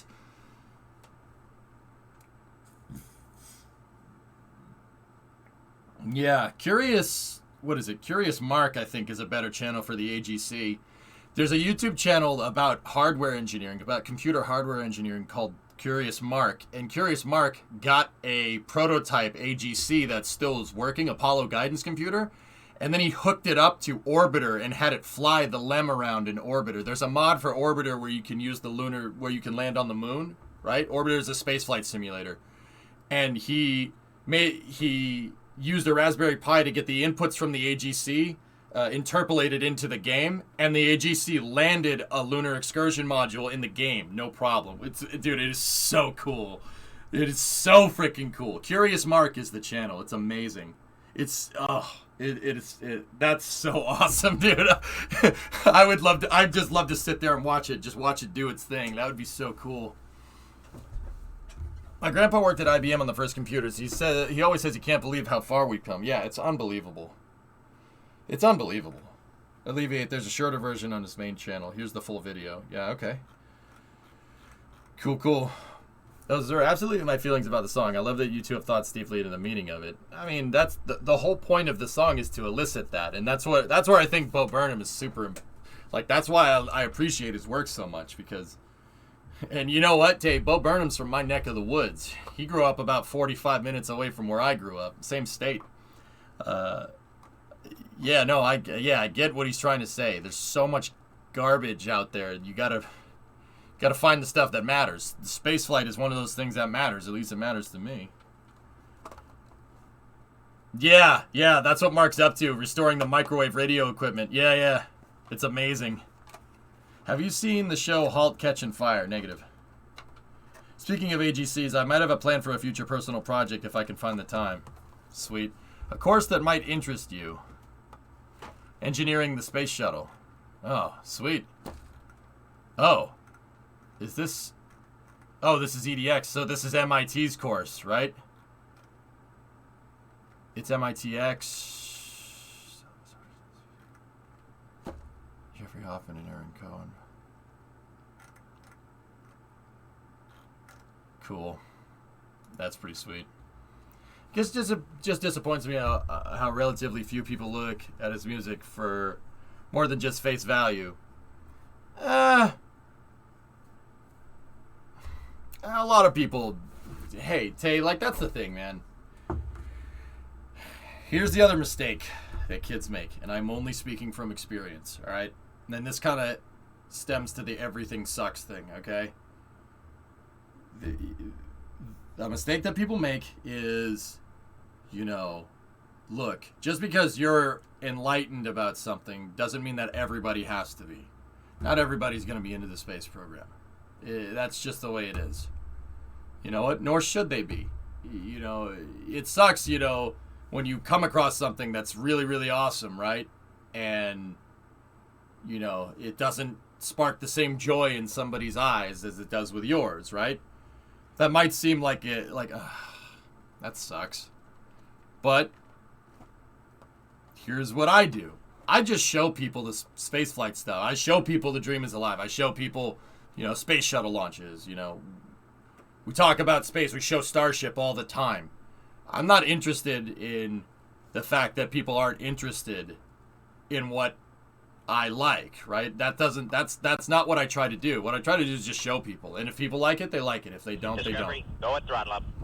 Trying to put yourself in that position where you're like, why isn't everybody looking at this? More people need to know about this. Acknowledging that instead of just doing what you like is going to get less people to like the thing that you like. Does that make sense? All I need to do is sit here and show a shuttle launch and show how cool that is and explain a couple of things about it. And that's a much better thing than saying, why don't more people like space? You guys need to like space. More people should watch this stream. This is ridiculous. I do all this work. Now, that doesn't pay the bills. You know what I'm saying?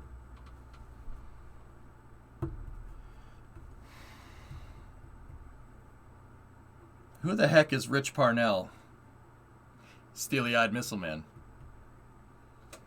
Discovery Houston. So true, the newer gen. Chess was invented today. This map sucks. Queen is so overpowered. Please nerf. Oh, God. Don't do that again. Hey, Tyler. Thanks for the host, man. What were you up to?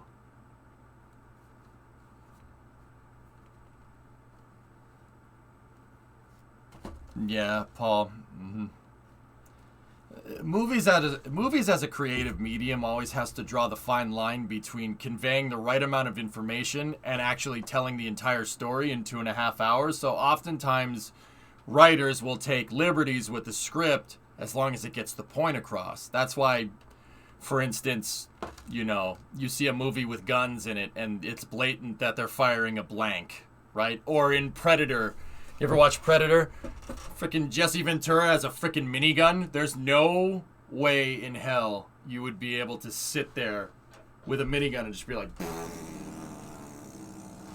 no, And even if you could, if you had a backpack full of ammunition, full of 7.62, first of all, that would weigh as much as a lead weight. Why? Because you're carrying lead around. Second of all, the minigun will go through a backpack of ammo in about 15 seconds. Yeah. There's a reason why they put those on planes that can carry a big magazine. Yeah. Yeah, There's a reason. There's a reason for that. I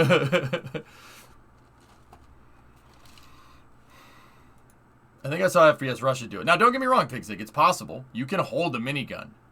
But holding a minigun has this puts the same amount of kickback on you as about a fire hose. One person can hold a fire hose, but all you could do is hold the fire hose. You need 2 or 3 guys to steer that dang fire hose. And that's why miniguns are usually anchored to something that's a lot heavier than the minigun.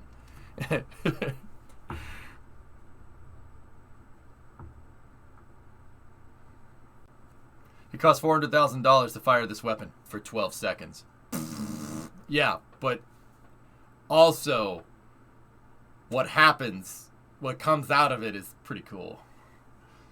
Back to the computer history talk. If you're interested one day, here's a 2-hour-long deep dive into Deep Blue, the computer that beat the chess grandmaster champion. Couldn't beat Gary Fisher. Or not Gary Fisher, Robert Fisher. Gary Fisher's somebody else. Couldn't beat it. Great vid, that. Let me see. Hey, Kasparov's good. Bob Fischer's the best. A10 go.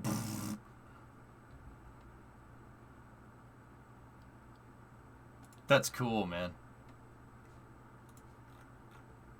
We knew who you meant.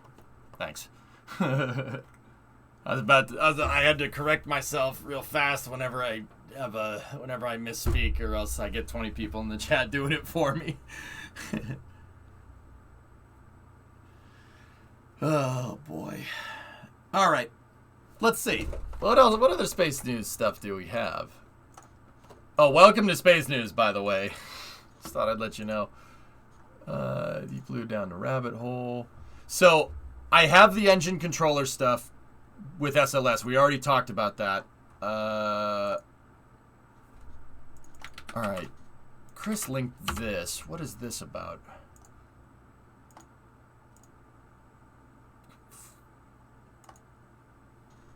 There's some new SLS pictures. I'm going to get those in there. And then there's a time lapse of the launch escape system being installed. I want to see that.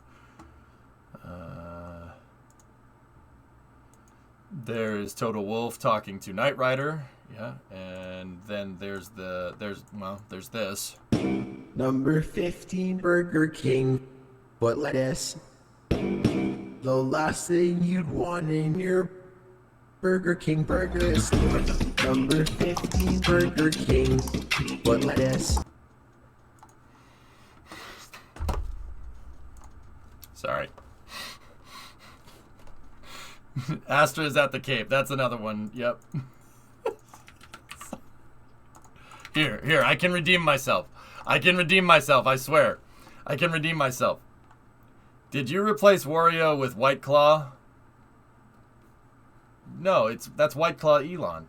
Real men drink White Claw. Here, I got you.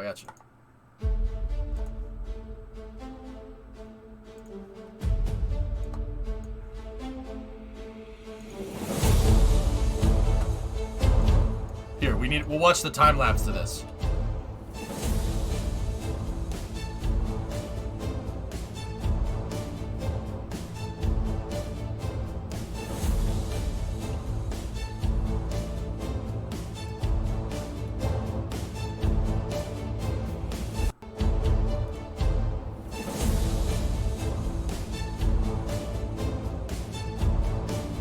It is CW. Shh, don't tell nobody.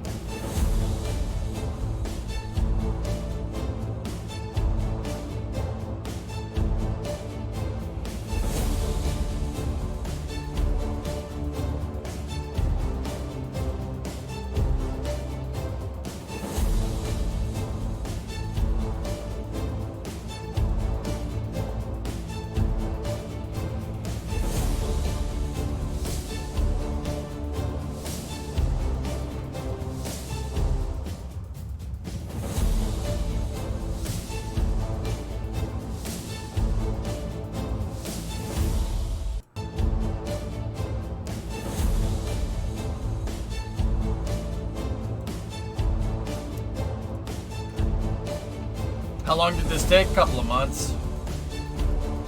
This footage is from the middle of last year.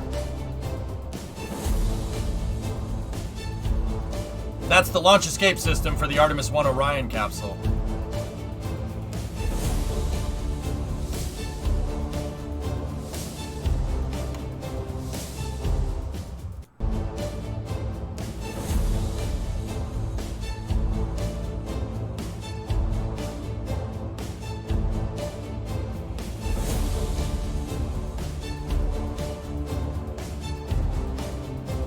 Cool.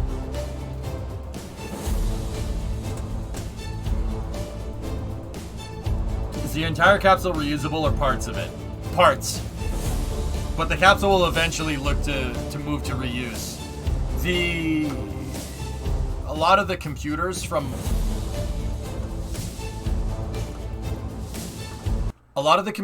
the Artemis 1 capsule will fly on Artemis 2. That's one of the reasons why Artemis 2 there's such a gap between Artemis 2 and Artemis 1. They're basically going to take this, once this capsule comes back, they're going to disassemble the entire thing, everything down to the nut and bolt, analyze it, analyze the telemetry, the data, the computers, hardware, and software, and then make like basically an Orion 1.1 out of the Artemis 2 Orion, which, if I had to guess, all subsequent Orion designs will be based off of that. Yeah. That's exactly what they did with the space shuttle. That is exactly what they did with the Apollo CSM. That's exactly what they did with the Gemini capsule. Same thing. Yeah. That's why they're reusing parts from this, because they're going to use it to make a better version of Orion. Orion, just like the space shuttle and the Apollo LEM, will get better over time. That's what waterfall testing is all about, guys. That's how you do waterfall. That's how NASA does things. The idea is that you build and you build and you build and you build and you build and you build and you build and you build and you build and you build. And it's not like you stop when you make the prototype design. You build up a lot to the flight tests, and then you slowly ramp up the flights from there. It's a nice, slow, and methodical way of doing things. But that ensures continuous development at all times. So, I'll give you an example. NASA's firing on all cylinders, but they're not like doing rapid flying a lot like SpaceX is, right? SpaceX does the rapid flying, and then SN16 and SN15 flight test articles are just sitting outside doing nothing.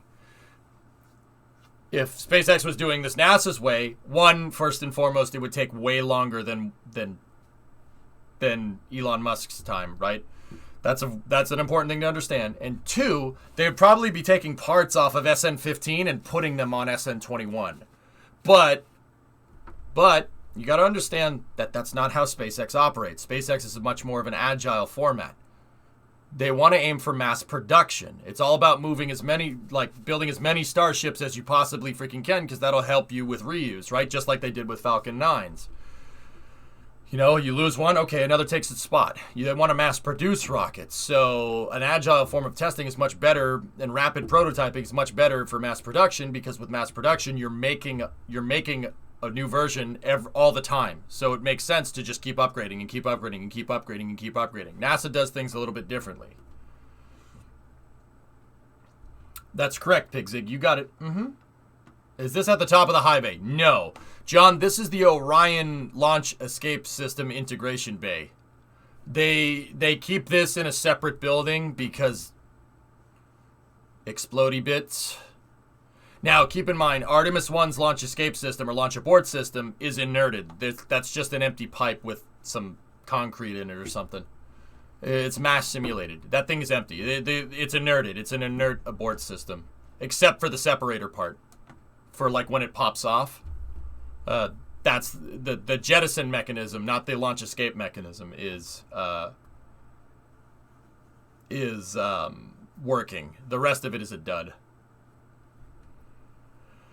But that's the thing. Test one component at a time. Artemis 1, you don't need a full launch escape system because there's nobody on it. It's an unmanned test flight, right? So you don't need that. The next flight you will, though. So test the parts that you absolutely need for this mission and then slowly build up. See what I mean? That's what NASA's testing is all about. You test one component at a time and just keep adding and you keep adding and you keep adding. And it's a slow ramp.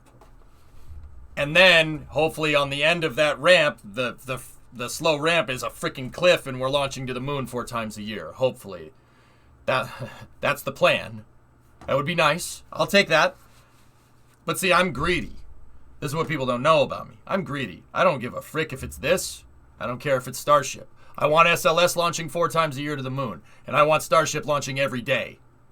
Dude, I'm in. I want all the rockets. Yeah, all right. I want all of them. Cost? Yeah, no, whatever. Anybody that sits here and doesn't understand that it takes billions of dollars to make super heavy launch vehicles doesn't fully understand the situation. Both of them take a lot of time. I get it. They're both expensive. 4, I want monthly launches. 4 would be fine by the end of this decade, John. Yeah, monthly launches for SLS would be great. That'd be really fun. But I'm not sure that SLS's supply lines can take something like that. Galaxy, I think I answered that question sufficiently.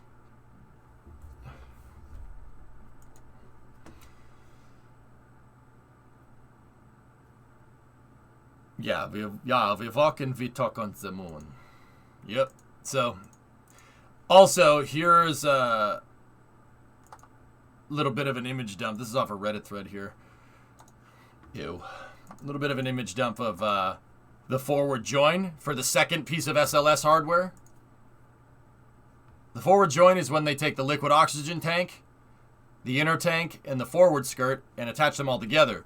This is a piece that we saw come out of the high bay yesterday in yesterday's Space News, where they took it out, turned it around, and put it in another building. That's that piece.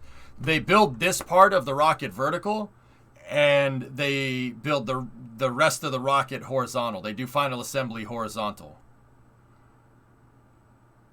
which is pretty freaking cool.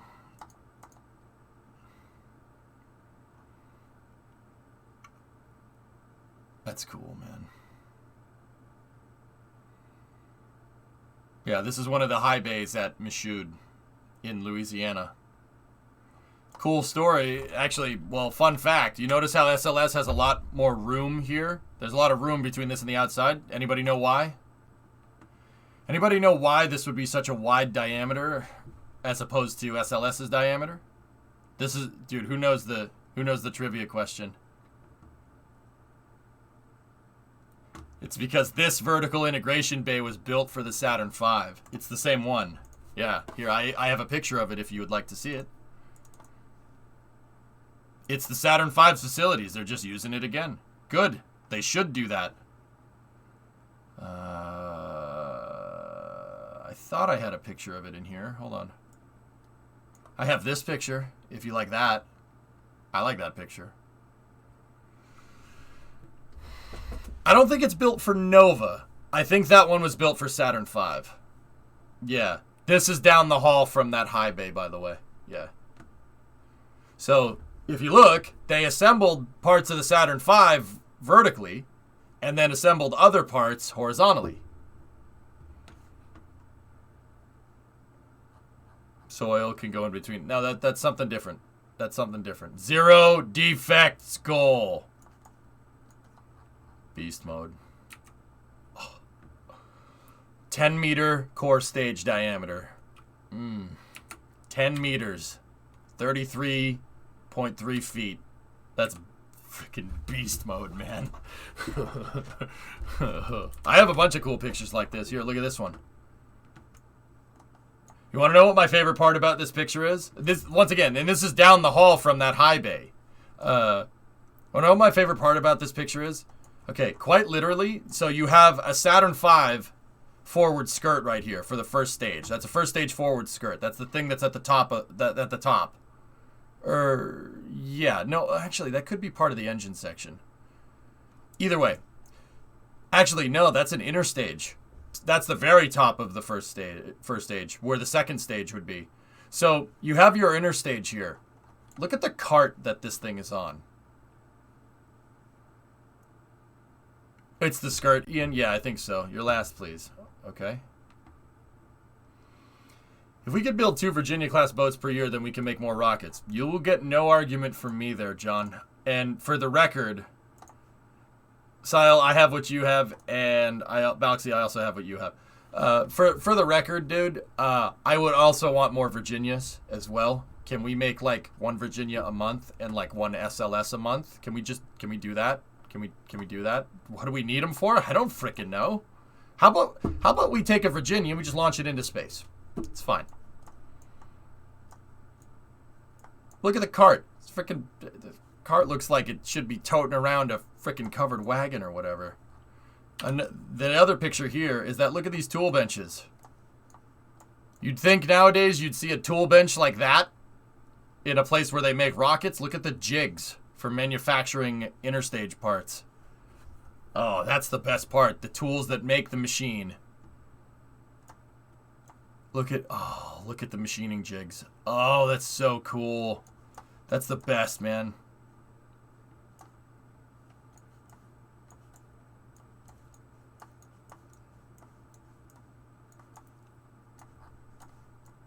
Yeah, look at wood crates. Wooden crates. Okay. When's the last time anything was shipped for an aerospace program in a damn wood crate? There's a roll of duct tape on that desk right there.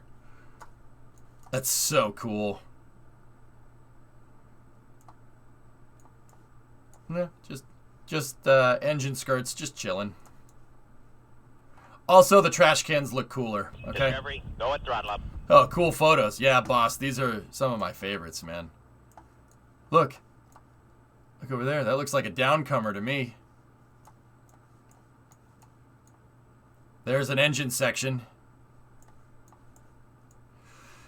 Ooh. There's a lot going on in these pictures that I really appreciate. Even the trash cans have nose cones. Yeah, there's another picture that I have of the forward joint. That's a nice picture.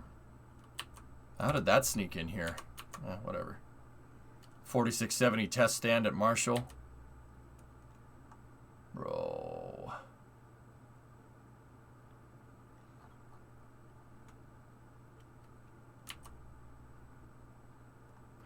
So, look at the damn crane, okay? So that's a Saturn 1 test article. That was the Green Run test article, and that's the 4670 test stand at Marshall. Look at the stupid crane. This crane looks like something out of the Great Depression. Like, that's freaking hilarious to me, man. Like, are you serious? Like, that looks like a steam crane. Like, oh yes, we're building the Hoover Dam. You know, like, oh my goodness. Yeah, Mab, right? That crane belongs in a port. Well, NASA in the 60s, it's very funny, T-Man, because you notice how we say history doesn't... I always say history doesn't repeat itself, but it rhymes. It's a phrase that Brimo taught me, which is very right. History doesn't repeat itself, but it rhymes. NASA in the 60s had to figure out ways to do things that hadn't been invented yet. So they needed off-the-shelf components. They were making test stands out of oil rigs and stuff. Test stands out of oil rigs, test stands out of oil drilling wells. They bought whatever cranes that they could. Okay, what's the right crane to turn this rocket stage horizontally or vertically for a test stand? What's the right crane to use there? I don't frickin' know. Buy a crane from a shipyard. And the reason why I say history repeats itself, well, it doesn't repeat itself, it rhymes, is that SpaceX is a commercial company, and SpaceX uses whatever they can get their hands on to do the job. A Liebherr 11,000 crane, for instance. See what I'm talking about? Those high bays are clearly prefabricated segments, which means that that building was probably used for... That building design is probably used for oil infrastructure, if I had to guess. I can't prove it, but I'm pretty confident that the catch arms are made out of leftover oil rig parts. Yes, you heard that right. I'm pretty dang sure. It looks like a crane out of the Charlestown Navy Yard. That's right. NASA should look to the Navy industry more often. There was one guy, actually, believe it or not, that believed in that so much, he designed a rocket. Using off-the-shelf components as much as humanly possible, he designed a rocket that took that to the next level. There's an engineer in the 60s named Robert Truax. Robert Truax had an idea. I mean, he took Elon Musk's "the best part is no part" and literally took that to the next level. Why? Because there was no launch pad. If you watched For All Mankind, you know what this is. The Sea Dragon is a rocket that would have been made in an aircraft carrier's dry dock. Seriously. And it was made out of the same thing that they make an aircraft carrier out of. How they would have sent this out is just using a regular tug. The rocket would have been fueled, right? They tug it out there. It has ballast tanks on the back. The ballast tanks turn the rocket upright. Then when the engine activates, it separates these struts and up into space. 400-ton payload capacity. 400-ton. When you can move 400 tons into space, making the rocket out of steel does not freaking matter. One engine, reusable, no launch pad, a rocket of the 2050s, thought up 80 years ago. Yeah, see that little thing at the top right there? That's the Apollo. That's an Apollo capsule. Yeah, that little tiny sucker at the top. It's not a bad idea using off-the-shelf components like that. And like I said, history doesn't repeat itself.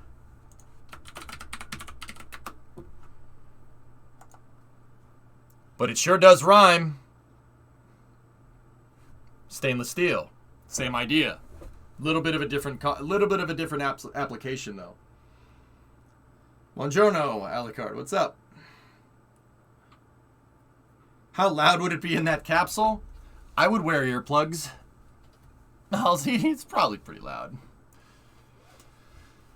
What fuel would it have used? Hydrolox. Pressure fed, though. That's the only way you'd be able to keep a rocket engine that big working. But Sebi, it's pressure fed, and it only fires for like 60 seconds. But when you're making that much thrust, that don't matter. Once again, history not repeating itself, but it does rhyme. How much thrust does Super Heavy have projected off of the pad? 50 meganewtons of thrust? Does this sound familiar? See what I'm talking about? Same ideas, just kind of rehashed a little bit. It's pretty cool, huh? Sea Dragon would have been amazing. That would have been ridiculous. I mean, as a launch pad appreciator, I don't know if I would appreciate the no launch pad part, but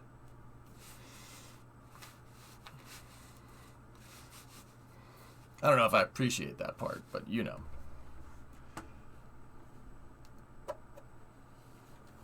I went to high school with the Truax. It would be insane if they were related. Yeah, maybe. I don't know. You would have massive combustion issues with Sea Dragon. Not if it's pressure fed, T-Man. What you're saying is like saying a balloon, if you inflate a balloon and then you let it go, is going to have pressure issues because the balloon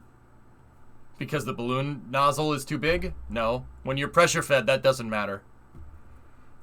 The problems with pressure feeding something like that is they don't last very long, like a balloon.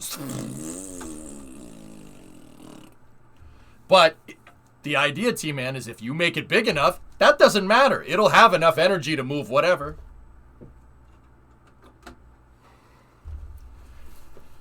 Okay, but without a launch pad, how would they fuel it?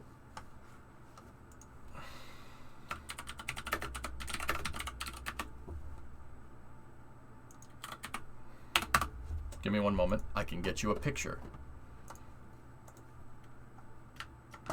Off-the-shelf components, man. Think.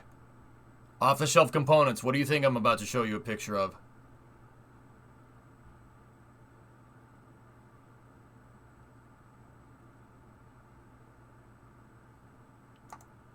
You got it. You got it. All the infrastructure's there already, man.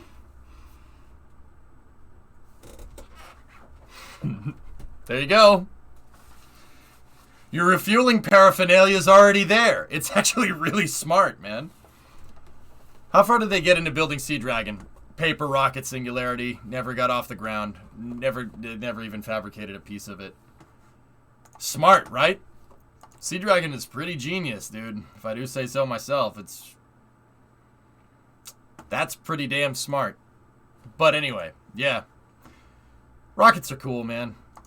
More off-the-shelf components you have, the better. NASA had to do it in the 60s. SpaceX does it to save some cash. Never got off the seabed? Yep. What if we just put a really big rocket engine on a Nimitz? That's literally what Sea Dragon is, Hellfish. But yeah, I agree.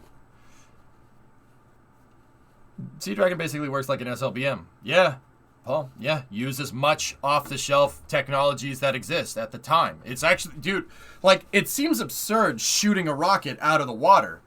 But you got to remember, the U.S. has spent billions of dollars pioneering how to shoot rockets out of the water. From a submarine, though, but what's the difference? Who cares? So, there's actually a lot of off-the-shelf technology there. You wouldn't think, right? Like, that doesn't make any sense. Sea Dragon is almost as long as an Arleigh Burke, and Lenprod could almost put one of them into space. Nah, I couldn't put one into space. It's too heavy. But almost. The fact that we're even considering that as payload is pretty damn cool. Salaraith, 48-month resub. Thanks. Hey, Mothy, what's going on? Do you think we'll ever see an engine on the scale of the F1 ever again? And the SRBs are more powerful than an F1 engine. They're 3 times as powerful as an F1 engine. But if you're talking about liquid fuel, I don't know. Who knows what the future holds, man? If you told me 5 years ago that Starship would exist in the state that it does, I would have called you a nutcase. Right? Like, think about it. Where were we 5 years ago? 5 years? No, let's go 5 years ago. Let me go 5 years. 2017. SpaceX was just getting ready to, or just kind of getting into the norm of reusing Falcon 9s. Nobody had flown on Crew Dragon yet. Crew Dragon wouldn't have flown for another 3 years, right? If you told me that they would take Boca Chica and make it in and be making a rocket that's half space shuttle, half Saturn V, I would have called you nuts. What I probably would have said is that doesn't make any sense for SpaceX to do something like that. It's probably what I would have said. Generally remove the smaller engines, though. Not really a big engine apart from the shuttle engines. It's easier to make to manufacture smaller rocket engines, Balksy, straight up. When deep space travel is more common, F1-esque engines will be back. Yeah, that's what I mean, Hellfish. I don't know. Racing Kid continued something I got from Chris Fu. Thank you. Falcon Heavy was on paper and not flown? Exactly. That's what I mean. That's what I mean, man. It's come a long way in 5 years. I remember critics in this channel saying it will never work since it was built in a junkyard and not a clean room. Raven Guard, I was skeptic at the time. I'm like, you're building it outside? Okay. I mean, eventually they had to move the welding procedures inside of the windbreak and then the mid bay and then the high bay and then soon the wide bay. But yeah. Yeah, man. Pretty crazy how far we've come. You know what the best part about all this is? Taking it back into the rest of the space news. Not only is Starship happening, but that's happening too. So, like, we're in a very unique place where we have an Apollo style space program going on at the same time as a space shuttle program going on, only better. Which is, yeah, that's pretty cool. Yeah, I'll take this.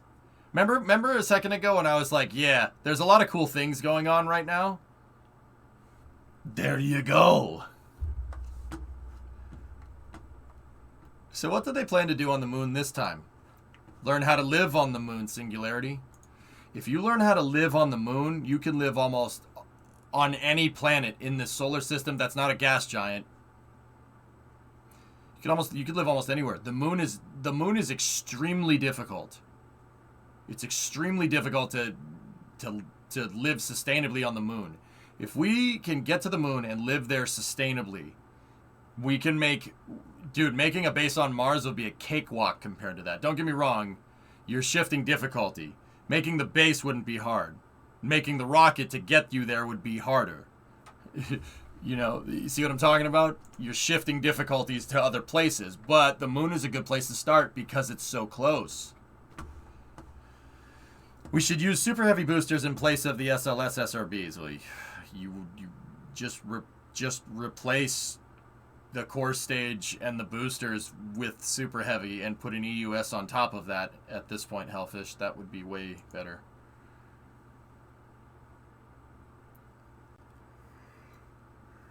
Yeah, copy bearer, right? Yeah. Can confirm I'm playing Stationeers and the moon sucks. Planets are way better. There you go. Alright, so there's your SLS news for the day. Let's see. This is another tweet coming from Jared Locke here. Astra. Remember them? Space Y? Launch vehicle 0007 did make it into space. That launched from Kodiak, Alaska. Look what popped up at LC-46 at Kennedy Space Center. Or not Kennedy Space Center. Cape Canaveral Space Force Station. Complex 46 is used for launching Minotaur rockets. Looks like Astra just decided to pop up with launch vehicle 08 out of the blue. Where's LC-46? Very tip of the peninsula, Bouncy.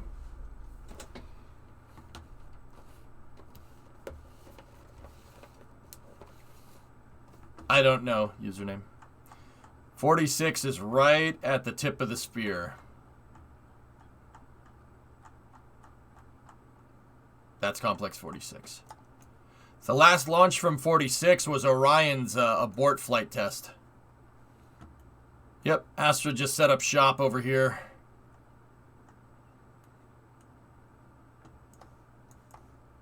I don't know where they are on LC-46. I doubt they're on the pedestal right there. But here, let me look at that picture from... Let's take a look.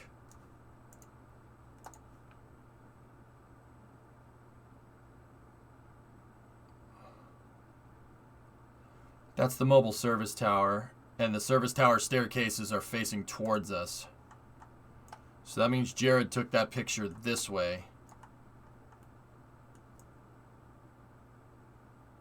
Meaning that Astra just set up their launch pad like right here.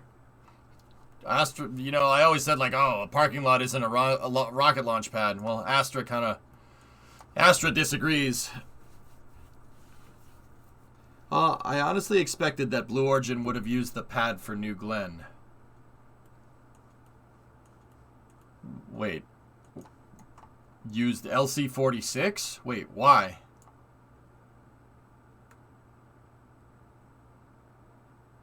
Yeah, pretty much, Big Zig, yeah. Wait, why would Blue want LC-46? I'm confused. That's exactly where it's at. Drove by it on Friday, Max? Oh, well, shoot.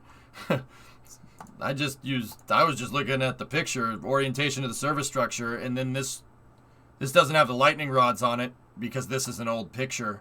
But, yeah. That's cool that you drove by it, though, homie. That's really neat.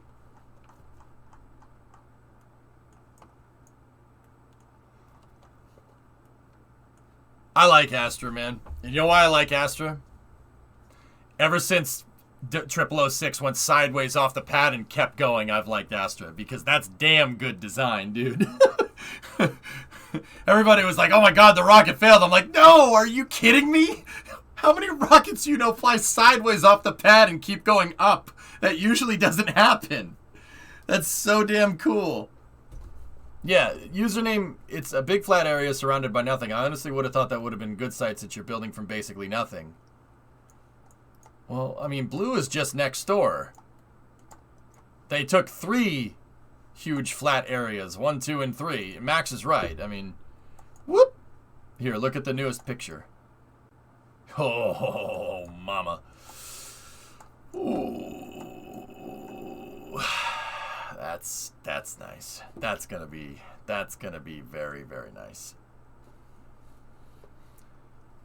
I work for the neighbor, so I drive by 46 every day. I work for their neighbor. Right on. That's cool, man. Yeah. Max, it's cool when... I mean, I've only been on base a couple of times, dude. But, yeah. I've driven up these roads, man. It's cool. Last time I was there, though, 36 was woods. It was 36 AB and Complex 11, right? Like... Last time I was there, I haven't been down on base since 2015, man. It's almost time to build new pads. You're running out. New pads, you say? Really? Base stream when? Yeah. That's a really good way to get not base clearance. Yeah. That's a really good way to not do that.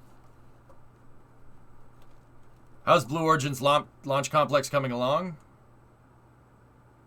Pretty good, man. I haven't heard anything about it lately though, so that means no news is good news, I suppose. Yeah, Kizek, this is Cape Canaveral Space Force Station. No pictures. Only in designated areas. Don't take pictures of crap. Leave your phone in your pocket.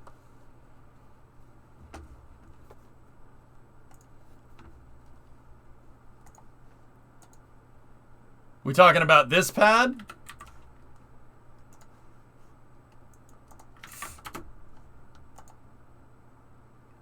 The flex, though, goalie. The flex, though, you dingus. You know what?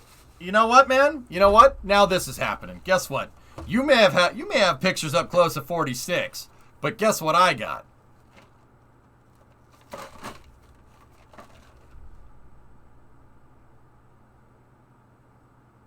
Now what?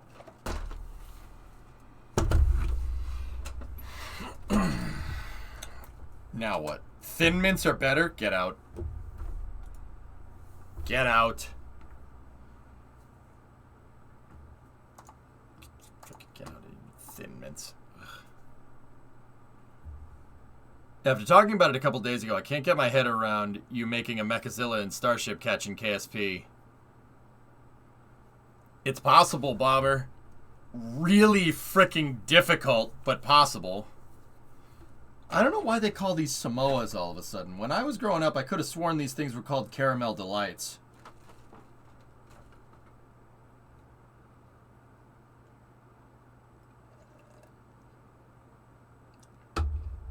Never did, John.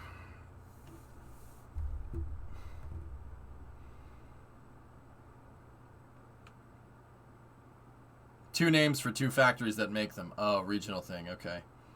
Could we see your attempt at a Mechazilla sometime? Yeah, maybe. Still no Condor heavy landings. Correction. One Condor heavy landing. Correction.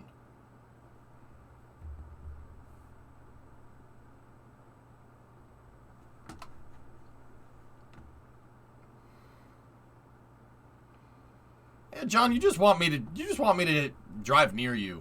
Discovery, go at throttle up. Hey, Okie, tier 3, 82 months, man. Wait, where is this? That's Complex 46, dude. Cape Canaveral Space Force Station. Look at the rocket. Remember when I said Astra's trying to pioneer a technology where they can literally set up shop basically anywhere? Anywhere that has an electrical power connection and you can get a semi-truck? They literally just set up shop. They didn't even set up shop on the pad, on the pad on 46. They're on the crawlerway. They're not even on the pad. They're just down the street.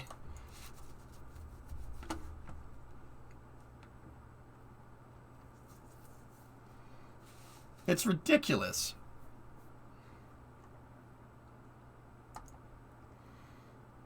Like they're on that little spherical part.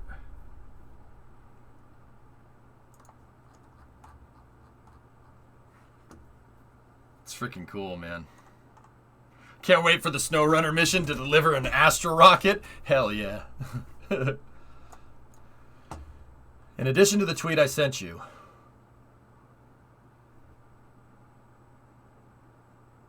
Oh. Okay. Yeah, Astra's cool, man. I like Astra a lot. I really think that rocket is cool. That, like, a lot of people ask, like, why don't we just make a rocket out of, like, nuts and bolts that you can get from anywhere, right? Like, why does it have to be some complicated thing? That's what Astra's trying to do. They're trying to literally make a rocket out of the bare minimum, which is cool. Yeah, I think that's really neat. And they want to make it be able to be launched from pretty much anywhere. Anyway, all right, Chris, what's this next thing here? I'm not familiar with this, so we're going to pivot over, and you know the people providing the stream. Oh, yeah, I guess I do. Never thought about it like that. Anyway.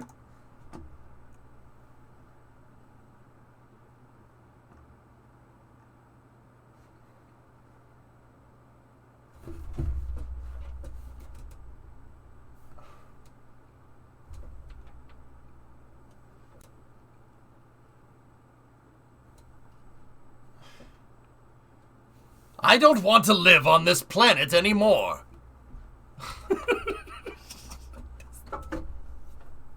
All right. That's a headline in 2022. Am I right? Like, can I just block this part out? Can I just block this part? No, don't look over here. Look over there. I believe there's a comet headed our way.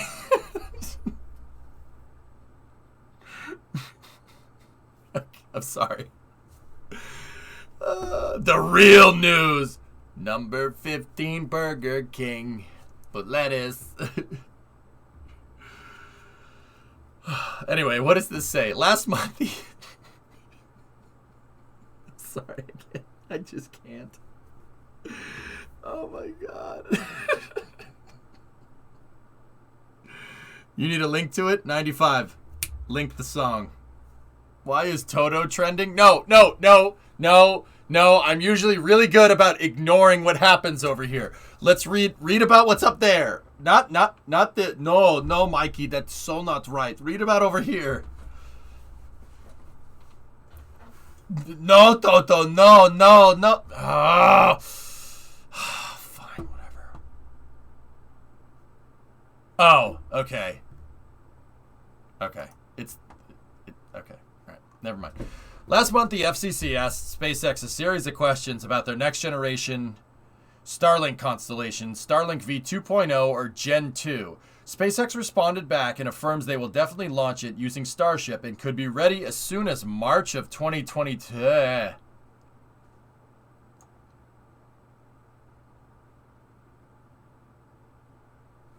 I've heard nothing about it, goalie.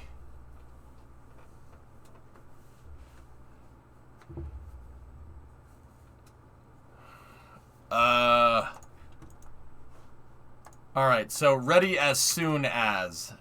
That's an important thing to understand here.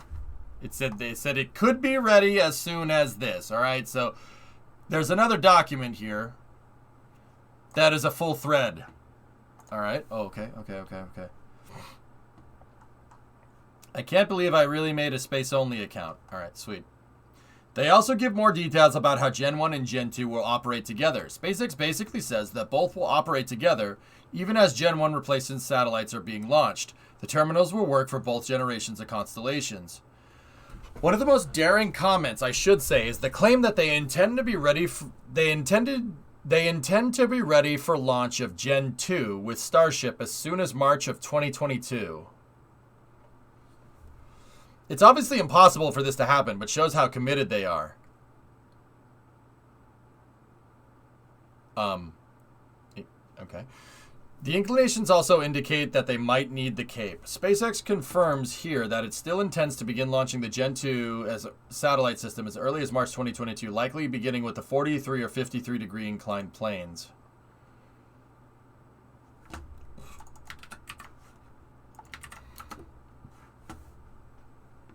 This is something that both SpaceX filings and Elon Musk on Twitter have claimed, and it never seemed clear to me. Starship will remove the need for the satellites to change the planes and phasing, but they will be deployed on a lower orbit than the operational orbit with exceptions.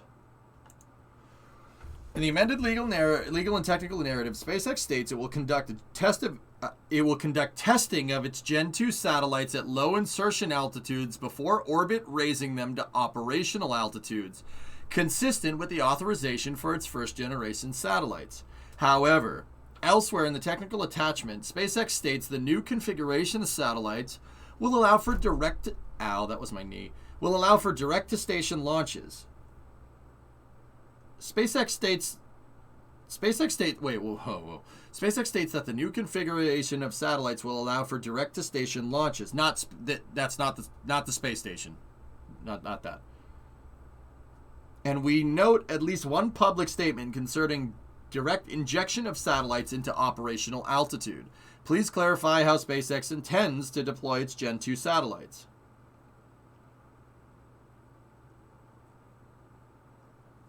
Interesting, Alex. As noted above, SpaceX intends to proceed with Configuration 1 proposed in the amendment. SpaceX's use of the term direct-to-station is not equivalent to direct-to-operational altitude. Specifically, SpaceX uses the term direct-to-station to refer to the ability to bypass low-altitude parking orbits for orbital precession to align... What? Oh, that's so cool!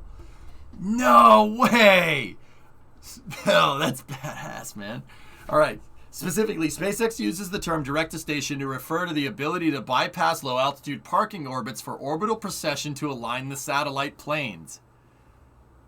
To be clear, SpaceX plans to continue to screen satellites at low altitude to confirm that each one is operating nominally, but because of the capabilities of Starship, it may be able to avoid using the parking orbit to align the planes.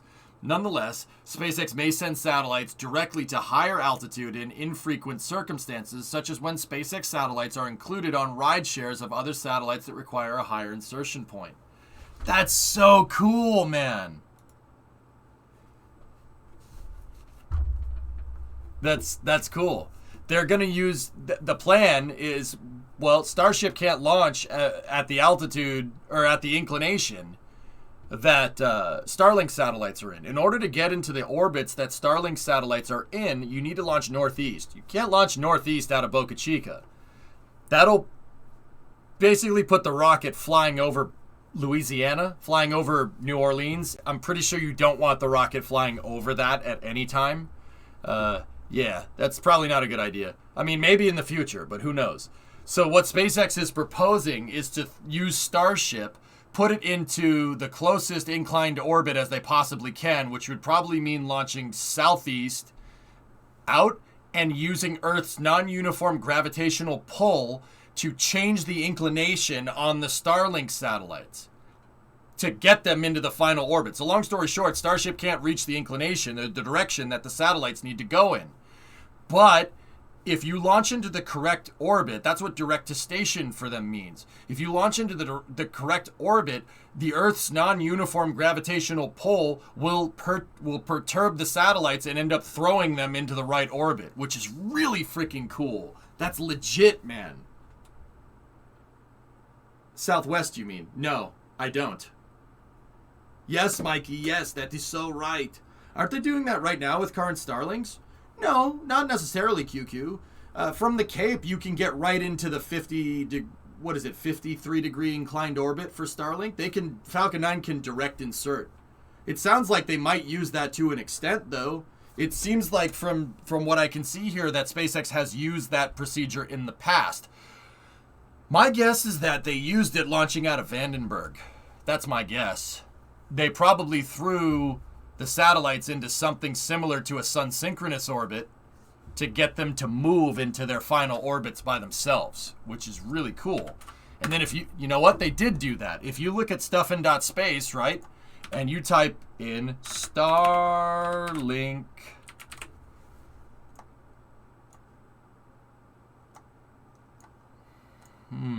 what's this guy? That's, see what I'm talking about?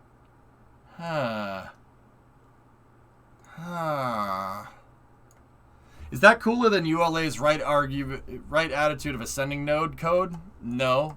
That's equally as cool. Polar. Well, Bauxy, they launched a Starlink mission out of Vandenberg right before the end of the year, remember?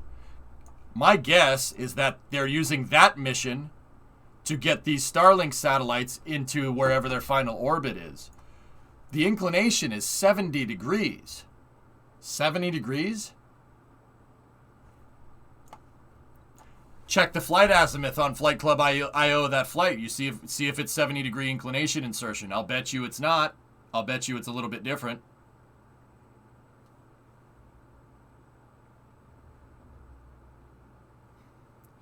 They have plans to launch Starship from Vandenberg. Slick 6 needs a new tenant.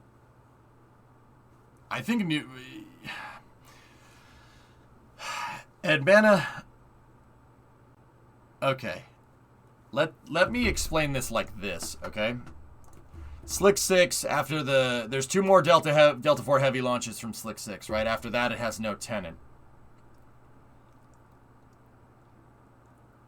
So what are the other rockets that have defense contracts like Delta does?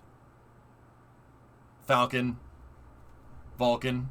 So the pads are all taken up. There are other rocket companies around that are looking to, that A, need a pad that big, and B, are looking to bid on defense missions.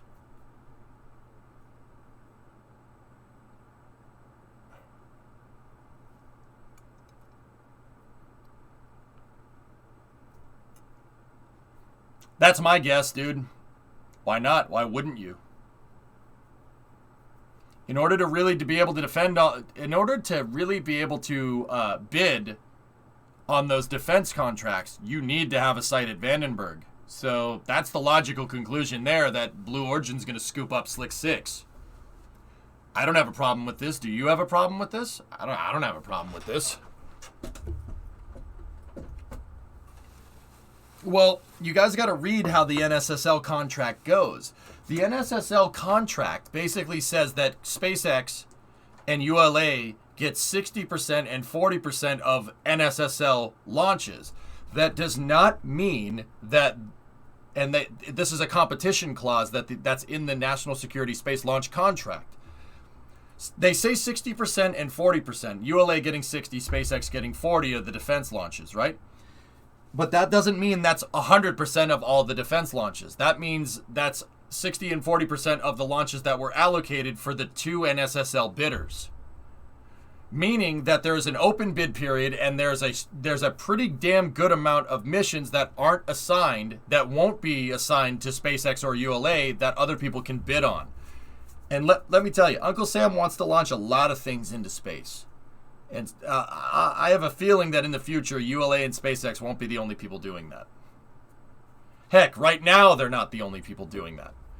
Northrop Grumman launches stuff into space on Pegasus. That's kind of on its way out. But the point that I'm trying to get at is that it's not just SpaceX and ULA.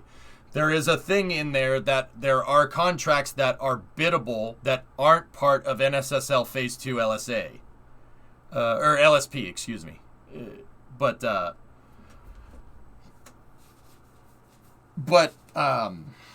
Yeah, Edmana, that's what I think. And yes, I agree with you. It does need a new tenant. It might end up being Starship. I don't know. But my guess would be more towards Blue Origin. I don't know. By now, these Starlings could have changed the inclination with their onboard ion engines. I'll take people that don't understand orbital mechanics for 300, Ken. This person does not understand orbital mechanics. EJ, who is Swishio? You are right. Good. I'll take more space news for 500, Ken.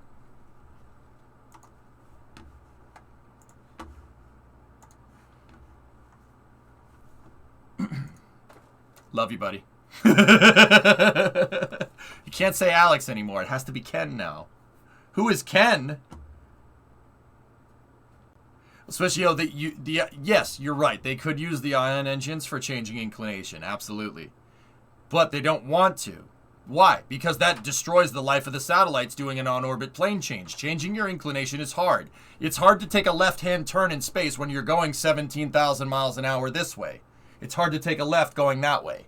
So they would want to use orbital precession to get the inclinations to change by themselves, because that's free. That's something that naturally occurs. It's free. Free inclination change for you, Jim. It's free real estate. You did that in KSP multiple times. Why not?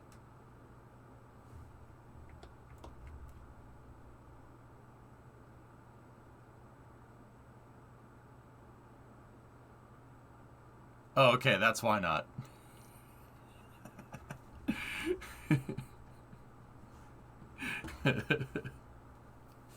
I'm gonna keep going with the news, all right? Oh my god.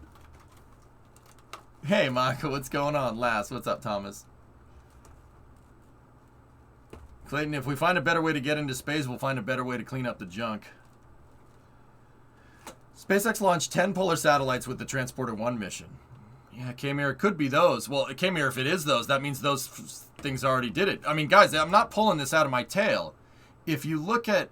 which one was it? It was this one. Look. SpaceX uses the term direct-to-station to refer to the ability to bypass low parking orbits for orbital precession to align the satellites.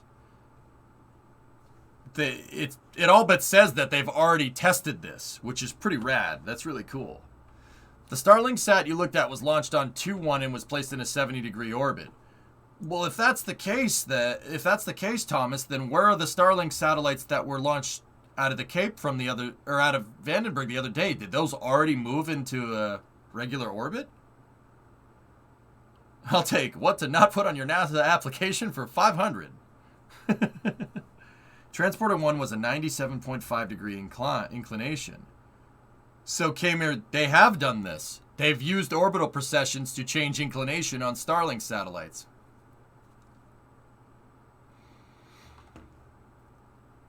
That's really cool. That's really cool. That makes me happy. Yeah, that makes me happy. That's pretty awesome. That's pretty awesome.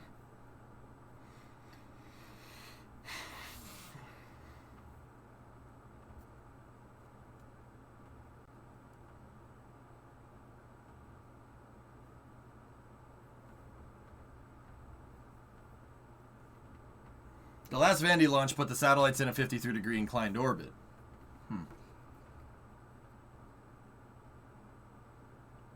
So that means they launched on descending node. Okay, so that accounts for those satellites. What about the 10 on the transporter mission? Where did those end up? It's got to be those ones. They had to. That's what that test was, Thomas. It has to have been that, right? Like, what else could it have been? Those. I mean, they're not showing up on stuffin.space. I mean, I don't know what that means. I mean, stuffin.space could have just gotten it wrong. I don't know.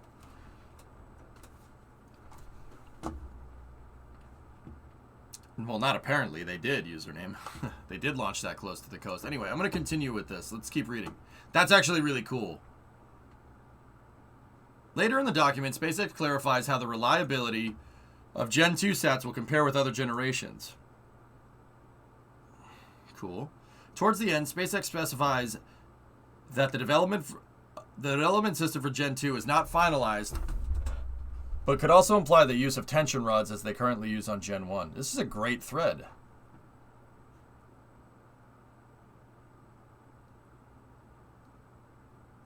Cool.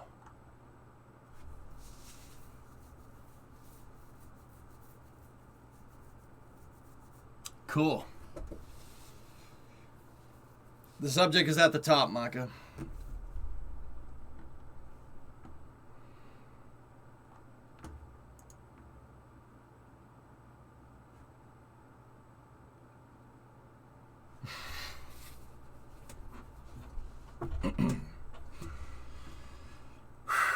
The transporter sats are still in orbit at 97.5. Interesting. Does that have to show up in my feed? How does it know? How does it know? How does it know? It's messed up. It's messed up, man. Damn it, Twitter. Okay. So, Chris, that's a pretty interesting thread. Do you guys think? You think that... The Dropbox links was the full 8-page answer if you're interested. No, that sufficiently covered everything that I'm looking for. I mean, unless there's... hang on.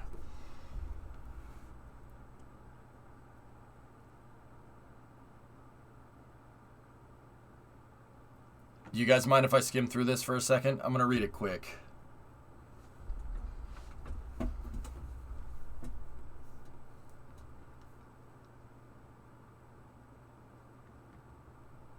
We hashed through most of this.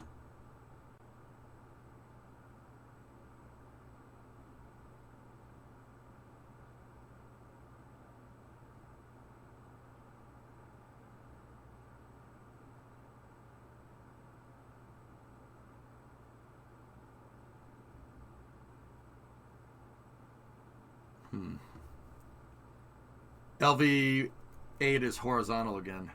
Go for it! Well, if I skim it, well, not skim it, if I read it, I'm not talking about it, so it's just me going, eh. I'm just looking to see if there's anything about Starship and that launch date.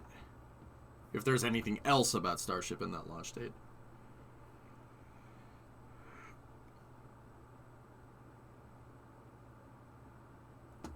That's collision avoidance.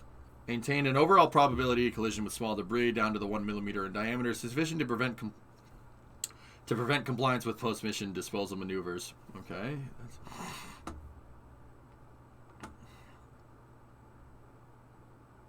There's stuff about the tensioner rods right there. No, they didn't accuse anything of something. This is a... The FCC asked SpaceX a bunch of questions about their Gen 2 Starlink satellites, and this is any information that I'm looking for. If you have any information, right there. See that? See that second one? I don't think that's gonna happen, but yeah, Lucas, absolutely, dude. Yeah, that's pretty good right there, man. Pretty good. Pretty good. Anyway,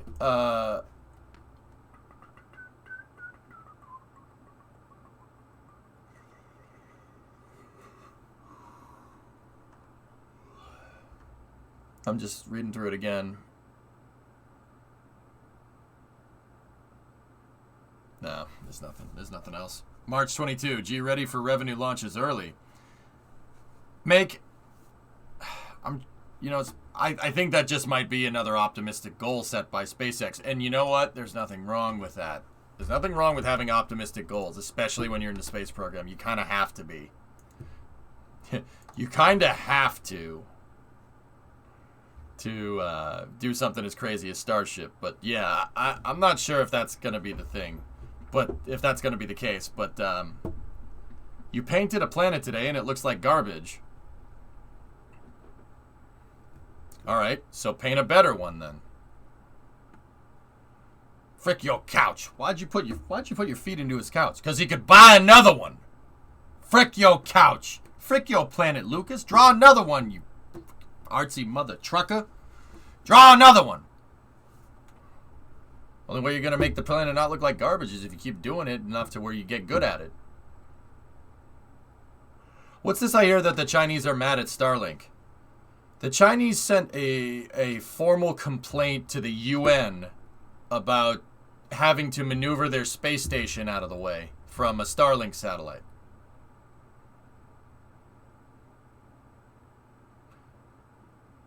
The irony is unfounded. You know why, John? Because the ISS constantly has to do collision avoidance maneuvers from certain countries' anti-satellite tests that made debris. And the Russians and ours. All right, fine. Why do you have to file a complaint when you do it, but when everybody else does it, it's normal?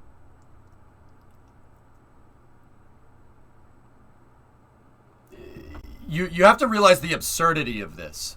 The absurdity of this, John, would be like a ship captain complaining to another ship's navy that there was an iceberg in the water.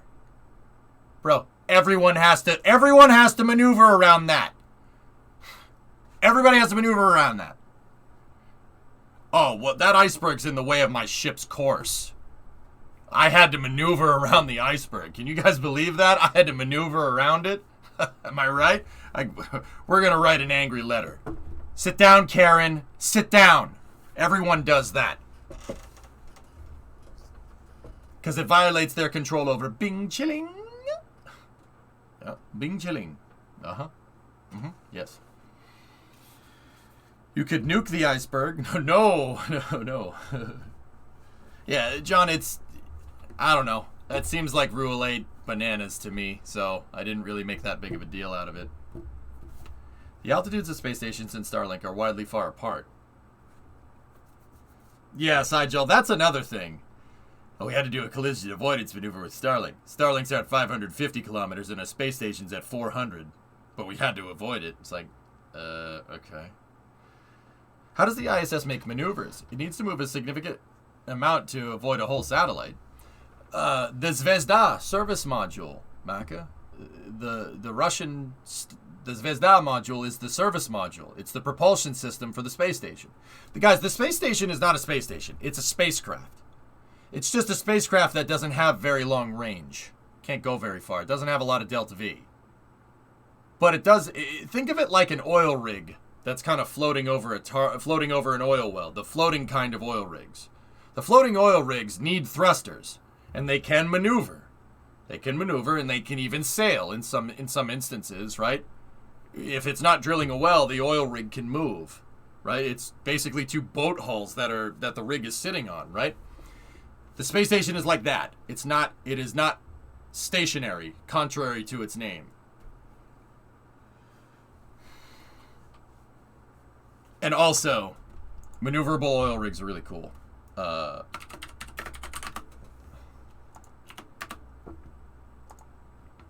There are certain types of oil rigs that they're not touching the ground, they're floating.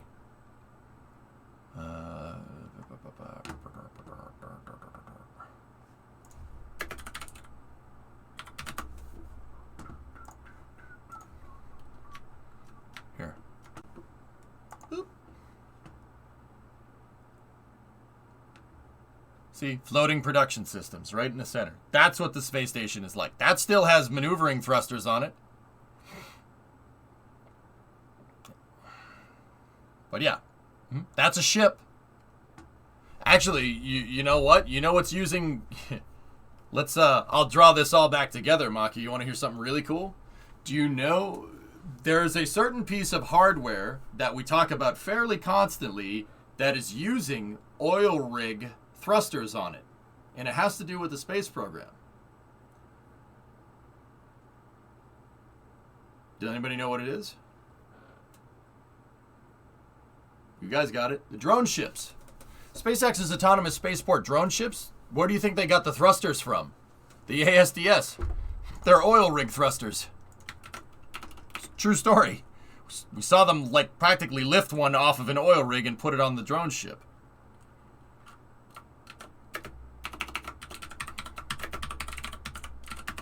They're oil rig. They're oil rig azimuth thrusters. That's what they're called. See? Yeah. These things. They're underwater in this picture because they're underwater. EJ, do you seriously think that we don't know? Swishio, I always try to... No, most of you guys probably know it. I always try to treat the stream like it's someone's first time watching the stream. So... these questions might not be for you. The world doesn't revolve around you. Okay? You don't have enough gravitational pull, but your mom does.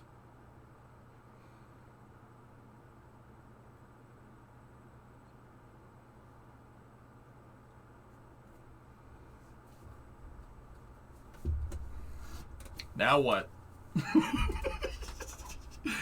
Okay, so for the people that are watching this stream for the first time, I like dishing it out to certain viewers because they do the same to me. It's kind of a thing. I know I was being ironical, not a word. I forgot a capo. Will do next time. All right. No problem, buddy. I'm just messing with you, dude. I'm not that much of a dick. I mean, you get the idea. They are for strafing or turning or what? They're azimuth thrusters, so it's on a hinge. The propeller can move in different directions. It can change its azimuth. So they can do this, do this, do this. Yeah, really cool, actually. I'd never dish it out to you, Mr. Strimmer Man. Can we vote on that? No. No, you cannot. That's not available for discussion. Okay. Okay. Let's jump into the Starship footage for the day. This footage is coming from NASA Spaceflight. Over here. Nick and Sweeney's the photographer today, at least at the beginning. Photos are by Mary, Nick, and the NSF robots. I love how they give credit to their own robots. So, let's see. Anything happening new down at Starbase? Yeah, there's for station keeping, Black Horse. That's right. So, okay, all right. Before we jump into this real quick, let me explain something about oil rigs. The drill, okay? Think of the drill like a drive shaft on a car. A drive shaft on a car and universal joints can only bend so much. You have to get the pinion angles correct. If you don't get the pinion angles correct, your U-joints will bind up, They won't work. The drive shaft will not drive shaft. It'll turn into a pole vault. And guess what the pole vault is? The car. So the car is going up in the air. Oil rigs are the same way. They need thrusters on them to kind of stay in one position over the well. Because the oil drill, the drilling line, I mean, it is a drill. That's what it is. It's not just like a tube that they put down there, right? When they're going and drilling for oil, the end of the cutting head is still spinning, right? It's actually using a Hughes joint for what it's, or a Hughes bit for what it's called. Yes, Howard Hughes, that Hughes. But not Howard Hughes. It was his dad that invented that, but that's another story. It's like 3 gears that are next to each other. That's what oil drilling rigs use. Most of them still use them. And that's how Howard Hughes got his money. Oil industry. Yeah. Funny story. But it's still a spinning component at the bottom, so that means the whole thing is spinning. You can't bind it too much. It won't work. It'll break. And if you break the cutting head off, well, you ain't drilling for oil anytime soon, right? So the oil rigs have those azimuth thrusters to kind of counteract currents and winds and stuff and stay relatively positioned over the drilling well. Because if they don't, the line will, the drilling bit will snap. How does that thing not shear from torque in the shaft? Yeah, because it's strong. It's very strong. Oil rigs are cool, man. It's a really cool piece of tech. I mean, if, I get it. Oh, oil's bad because of carbon emissions and stuff. Like, I understand that and I get it. But if you think about what an oil rig does exactly, it's actually pretty fascinating stuff. It is a big drill, like a power drill, like zzz. But the thing is that you're trying to drill 2 miles that way, and you can't go down there to drill 2 miles that way. It's pretty nuts.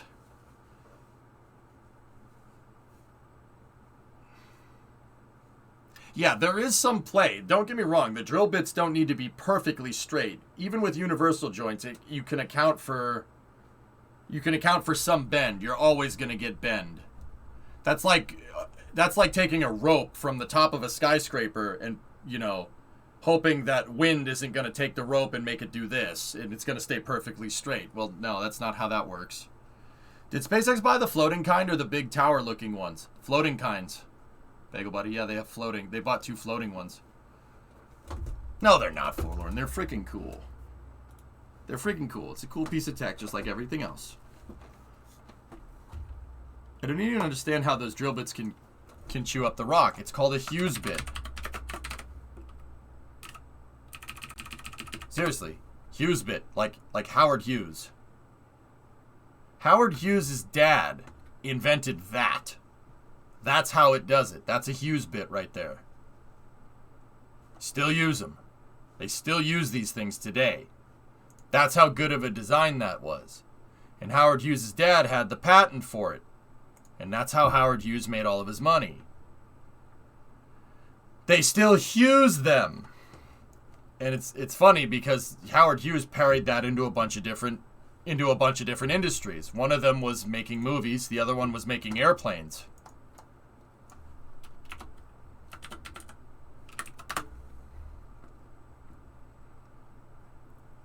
Anybody know any of the others?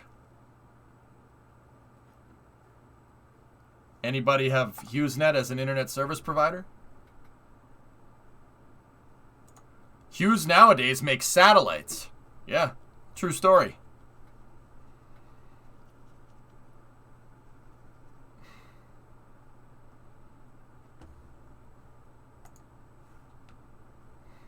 Pretty cool, huh?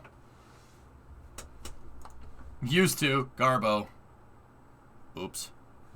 The Glomar Explorer? Yeah, there is that.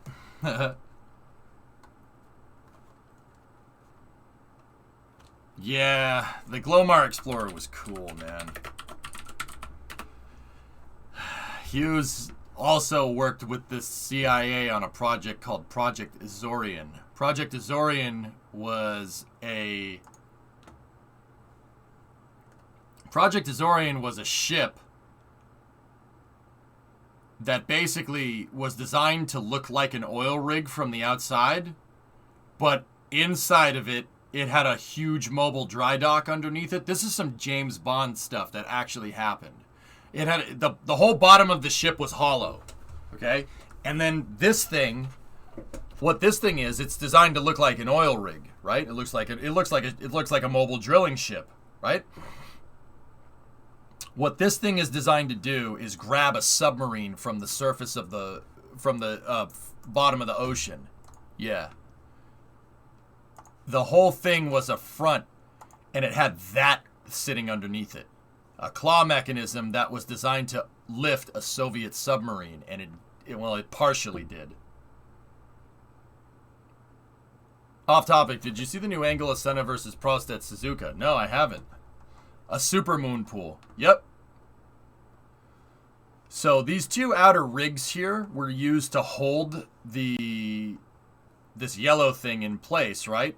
And then the center oil derrick was basically designed, all they would do, they would use oil rig drilling bits. Those are oil rig drill tubes. To make it look like on the outside, right? They made it look like on the outside that it was just an oil drilling ship. Actually, the front for the project was trying to scrape minerals off the surface of the ocean floor.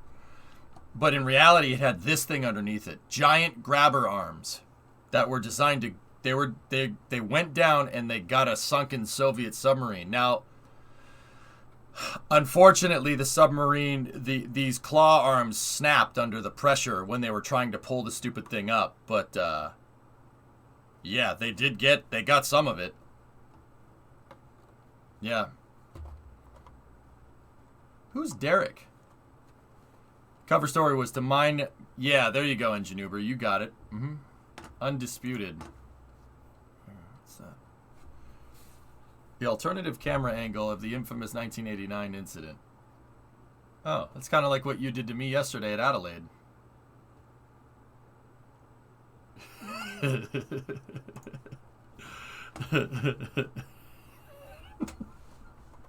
I'm sorry, I thought it's funny. Anyway, I'll show that in a second, Max. But yeah, Glomar Explorer. Really, really awesome ship. Not sure if you covered James Webb's cooling yet. Nope, not yet. Wow, rude. All right. So Max, who is who? Refresh my memory here. I'm a little rusty.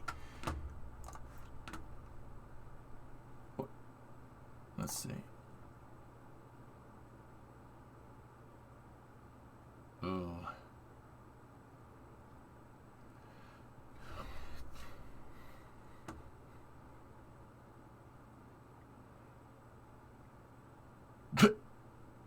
Man, Prost turned in a little early, don't you think?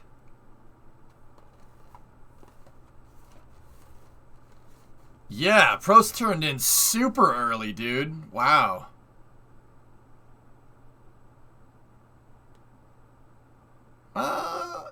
It's just a little bit too early. It's not... I mean, you can clearly see that the racing line is over here.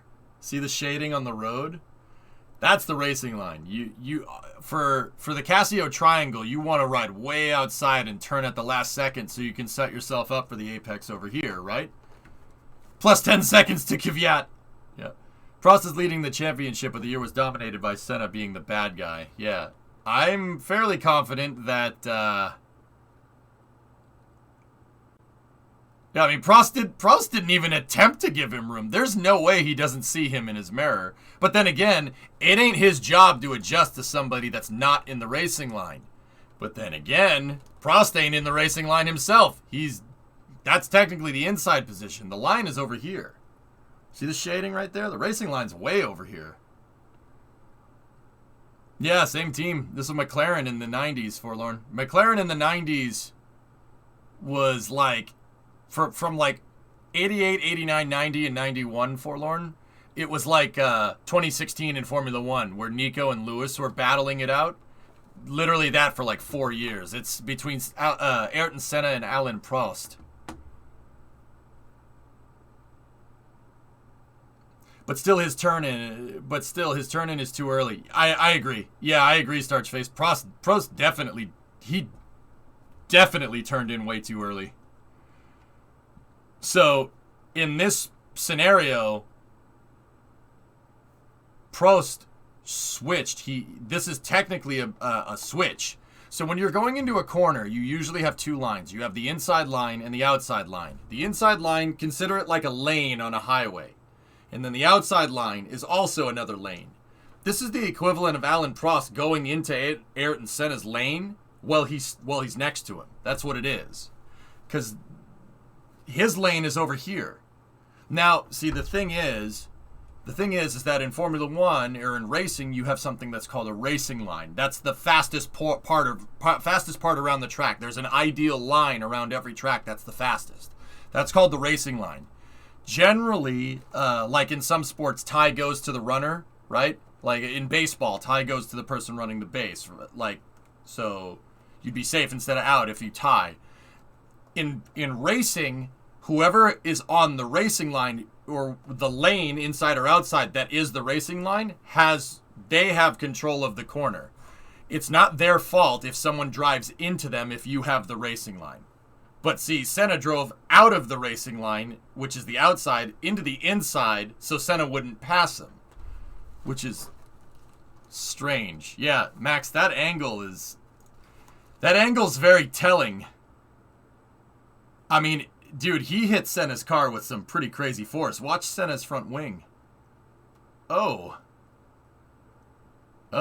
yeah, that's, look, man, that's the thing. If Alan Prost in that particular scenario doesn't turn in too early, he doesn't try to change lanes, that's Senna's fault 100% of the time.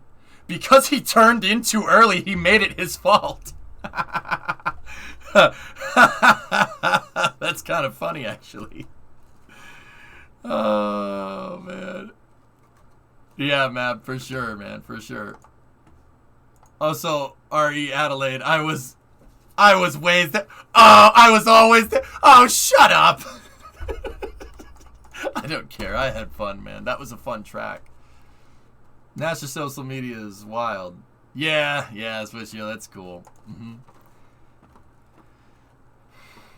Yeah, Maka, I don't know, man. I don't know. Anyway, that's your little bit of Formula One analysis here. I want to... Where's the James Webb cooling stuff? I want to read about that, Novus. I just haven't had a chance to. I've been busy this week, but I've been busy trying to... I've been busy trying to focus on stuff like going to bed at the right time and trying to make sure that I eat right. Like, I'm trying to do New Year's resolution stuff, so my downtime for reading about engineering is kind of at a minimum right now.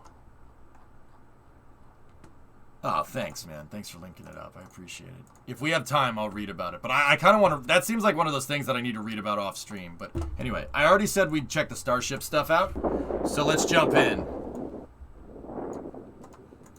Have you taken any snow pictures for you? No? Did you ask me to do that? I don't remember.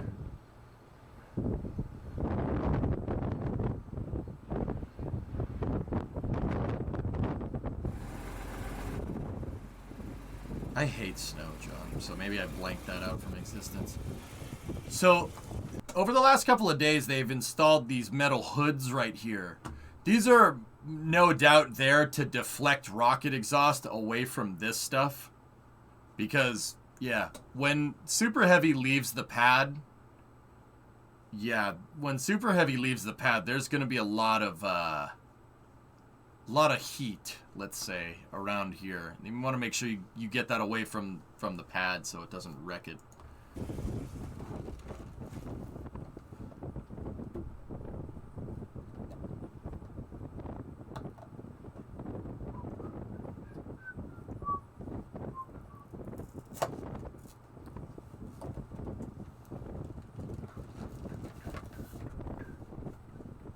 So there's the QD arm, and then there's that bumper plate that we saw getting installed yesterday. Hey, Maggie. Fun racing last night. 61-month resub. I just wish I could drive those front-wheel drive cars. I always suck at driving those things.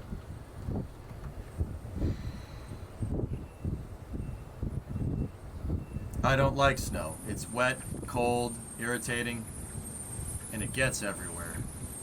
I'm telling you, Cyborg. Anakin Skywalker doesn't like sand. He doesn't like sand. But if he, I swear, if he got introduced to snow, he would hate that too. I had to figure it out just in time. Yeah, I couldn't get it. Race that track a ton on iRacing. Oh, right on, man. Right on. Personally, would be more concerned about the landing burns. The landing burns don't happen near the pad. Because the chopsticks can pivot. Username, remember? They pivot. They do this. Anakin met snow on Hoth. Yeah, you notice, Guinea, how he didn't spend much time there? He was there for like 5 seconds and then he dipped. He's like, nah. Not really long read, but whenever you want to. Cool.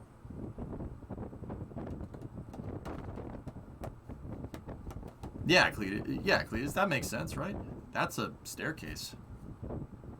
Yo, little windy guy. Snow is white, cold sand. It is. It's terrible. I hate this stuff.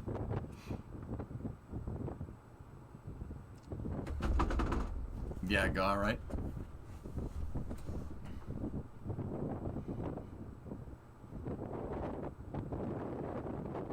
That's not bolted to any. Okay. I'm sure it's fine.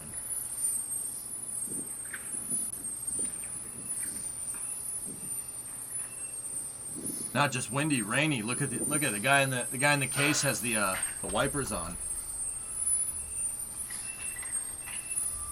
The vid is potato quality.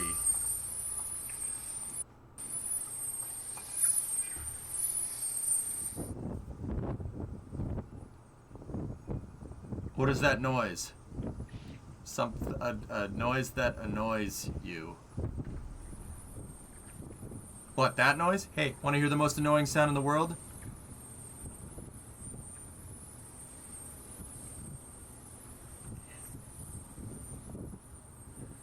Why are they removing the berm? I don't think they're removing it. I think they're adding more to it. Fuzzy's like... Okay, seriously though, that noise needs to stop. Let's just turn that off.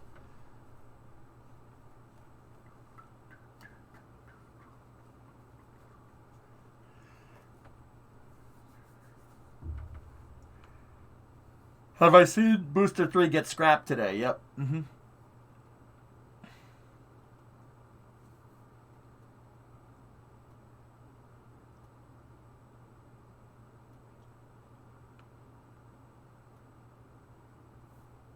Bienvenidos a Playa Boca Chica. Playa.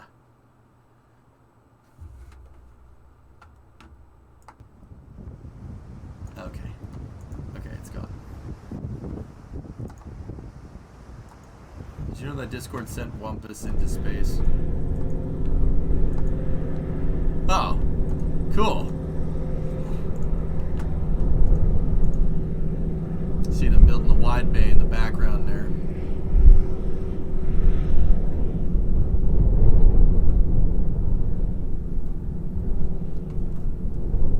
Most annoying sound is Bon Jovi. You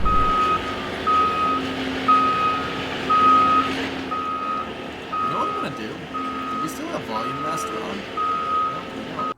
This stuff is just, this is just loud. Alright, cool. Let's just...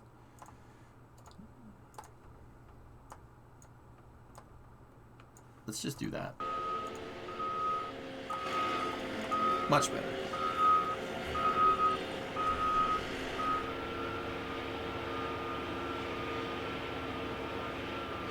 That's somebody's job.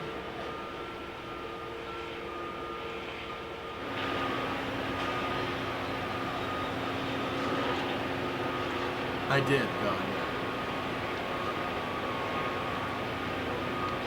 I mean, Ando, I'm not going to sit here and say that, like, that doesn't look like fun. Okay, that's helicopter. You do it for free? Nice.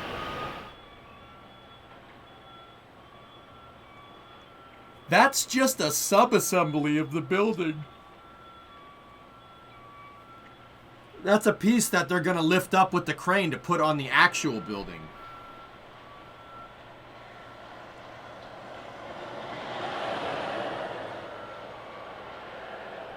Galvanized steel.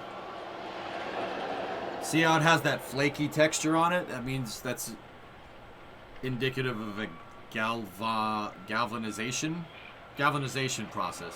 They coat the steel with like zinc and stuff to make sure that to make it not rust. It lasts a lot longer that way.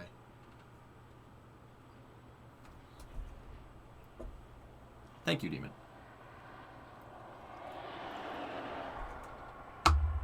Wide bay is coming along. Oh, there's the new nose cone style. Well, it's not new at this point, but SpaceX, instead of making the nose cone out of horizontal rings, what they decided to do is roll out the stainless steel on a roll and then cut a triangular shape on the roll and then place those vertically all around. Kind of think like a Native American teepee, right? Kind of like that. Same idea. And then there's just a nose cone cap. That makes it actually a lot lighter because there's a lot less weld. You don't need to weld as much. There's probably like, I don't know, probably about like 300 feet less weld on this, and that's a lot of weight. So these nose cones are a little more lightweight, which is actually really cool. See how smooth it is? Do you think that'll help with the tile staying on? It's possible, Flight Sim. Yeah, maybe. Banana concept. Yeah, it's like a banana peel. Do do do do do. And it. Huh. It looks like they're making bulkheads that way too now. Wait, how long has that been like that?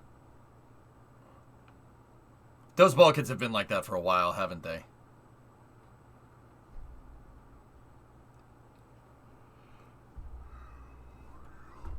Yeah. Bulk. They've been like that since Mark 1. Cool. Yep. Forget I said anything. There's a thrust plate over there on the left. So, you think they lifted the nose cone idea from making bulkheads? They had to have. Look at the front of that spaceship. Damn, that's cool.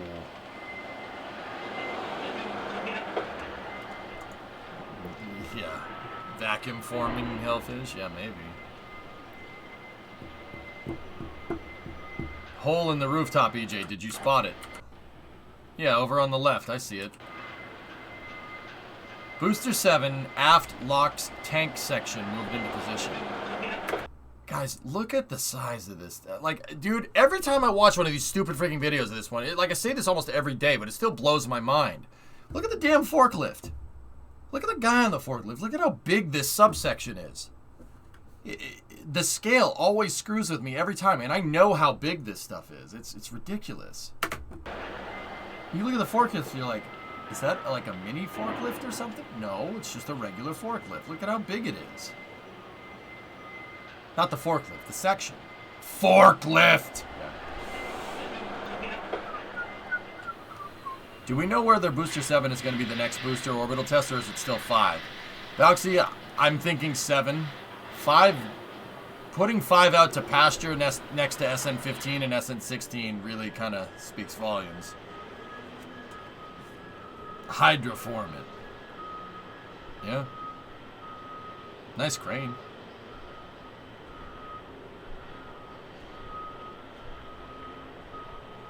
They have the hydraulics undone from the lines there.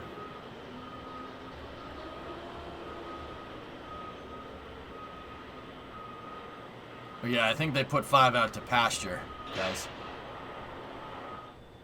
That's the dynamic test stand. This thing with Rick James dreadlocks right there. I'm Rick James. Enjoy yourself. It's a celebration. Falcon! Hey, Falcon, get over here! Yeah, what's up, Starship? Hey, what did the aero surface say to the face? Slap!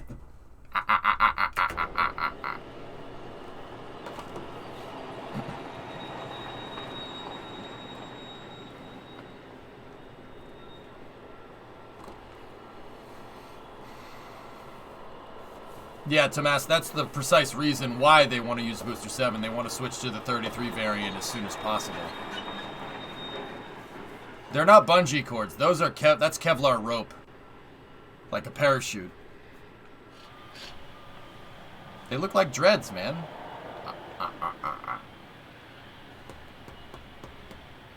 Okay, no, I guess people didn't find that as funny as I did. Alright, sweet.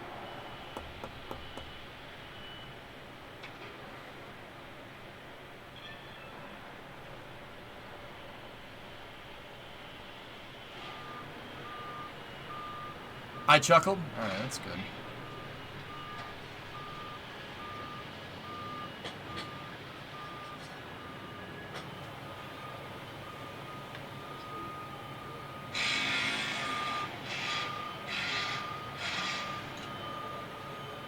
Now you gotta pull it back.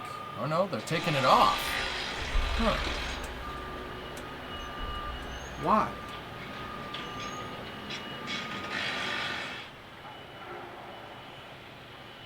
These are used for pulling down. See that cap at the top, Nick?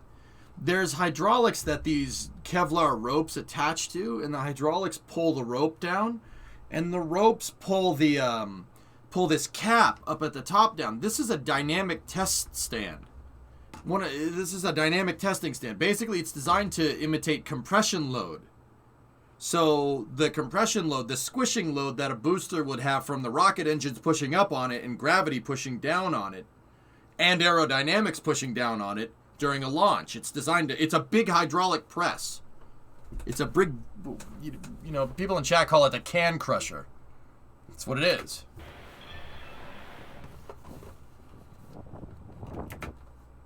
I call this Ferd und Kat.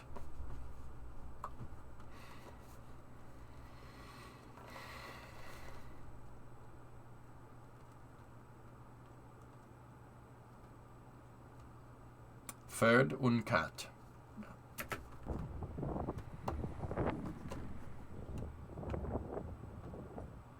Rodent Patrol. Indeed. Does the Boston Dynamics dog chase after it? No. New test pilot? Oh, jeez. I know those ropes are really super strong, but it's still funny how it's fluffy and light looking, right? Yeah.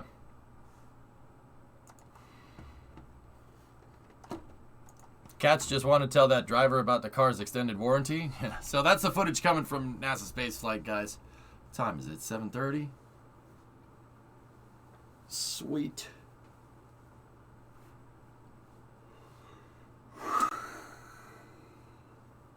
I'm not yawning. I'm making faces at you.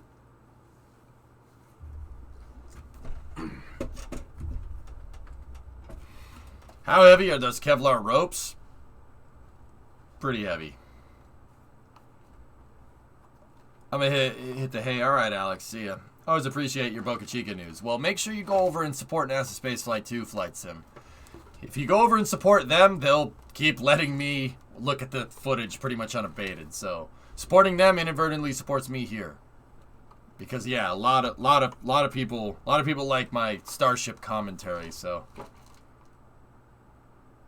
you could run some new GTA DLC. John, I think we were gonna go finish building the subway station in Minecraft. Actually, EJ, hope your holidays were good. Wish you a prosperous 2022. Thanks, Adventum. I appreciate that. Thank you very much. You as well. Holidays were good. Yeah, dude. So I had this weird idea, Adventum. You know what? It's not really a weird idea. I'm just an idiot. Like that's the reality of the situation. You know, with 2022, I've talked about like my New Year's resolution about how I want to try to slow down a little bit. Slow down a little bit. Stuff's going way too fast, right? Slow it down a little bit. And what does that entail? Like checking the weather every day. Something like that. Checking the weather every day, you know, keeping the apartment clean, etc., etc. There's that kind of stuff, right? But another thing that I'm trying to kind of gear up to for 2022 is I'm going to try to make it a good year. Does that make any sense? When are you going to join them for a stream? Oh, I don't know. I don't know. I'm going to try to make it a good year. Let's see what that does. So I'm not going to try to have a good 2022. I'm going to try to make a good 2022. I may have bitten off more than I can chew, huh? Yeah, there you go, Sims. Yeah, I'm with you on that one, man. I'm with you on that one.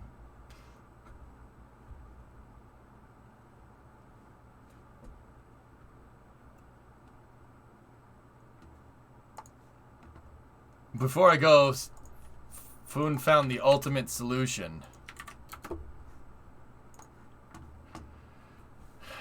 Fun fact, if you set up a pirate NTSC TV station, you can broadcast copyrighted content all day and not worry about getting a DMCA. The DMCA's Digital Millennium Copyright Act. NTSC is analog.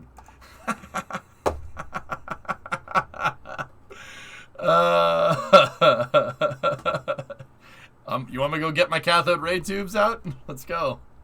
EJTV, when? How? Is that even possible? How am I going to afford a TV transmitter?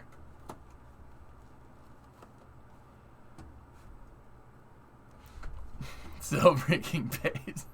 How are we gonna do that? James Webb, yeah, Engineer, James Webb has the mirrors open. It is in physical, the final physical configure. Well, I shouldn't say that. It is fully deployed. That's the right way to say it. It's not in its final physical configuration. They have to configure those mirrors, and that's going to take some time. But yeah. EJ Radio, then. If we start a radio station that plays copywritten music, it's still analog, right?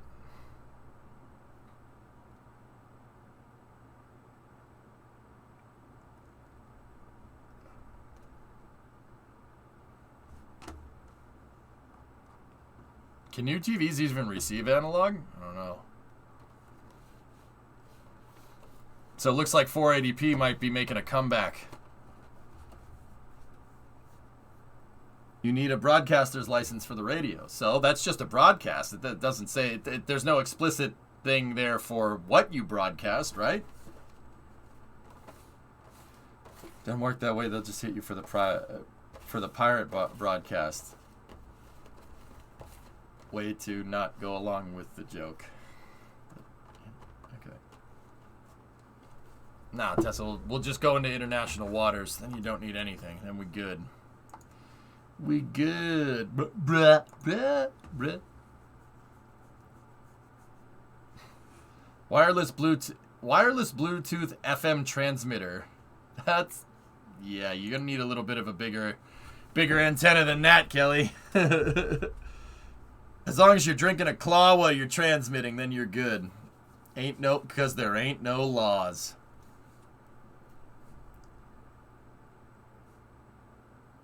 Throw the radio into the harbor. I'll do that, Demon, as long as I can throw in the people that legislated the Digital Millennium Copyright Act in with them at the same time, particularly when the radio is on. Can we make that happen? Deal? No. That was just a joke. You should be paid for your work. You should be paid for your intellectual property. I've always said that. With that being said, they just make it really hard if you want to pay them to use their property. They make it very difficult to do that. That's the part I don't like. See last. Okay. Use a VCR to generate the signal and connect the output to a TV antenna. Okay.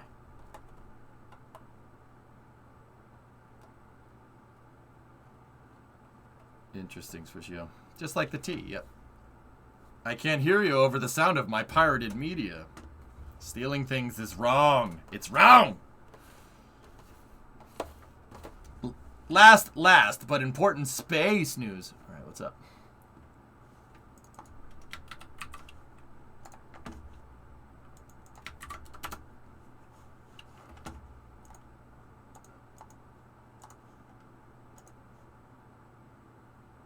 What is this?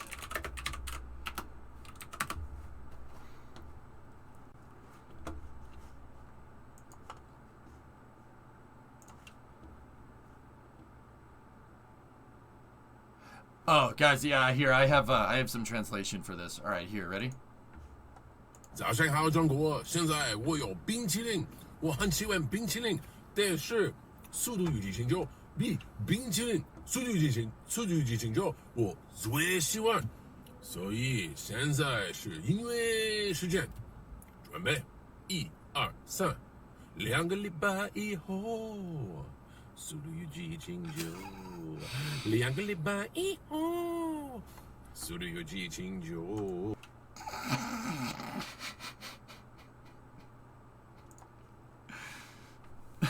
The first unmanned flight test plan for the Indian is the Gaganyaan manned spacecraft is scheduled to be launched on August 15th this year before India's Independence Day. The Gaganyaan spacecraft is a two-cabin structure with a crew cabin, so a capsule, and a service module with a total weight of about 8 tons. The launch of the Moonship 3 lander was postponed until the middle of next year. Cool. Why are there thermal tiles on the sides? Yes. Isn't that an Indian space program announcement?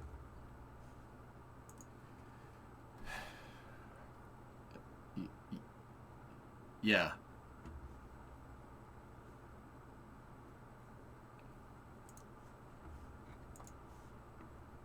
Yes, it is. Anyway.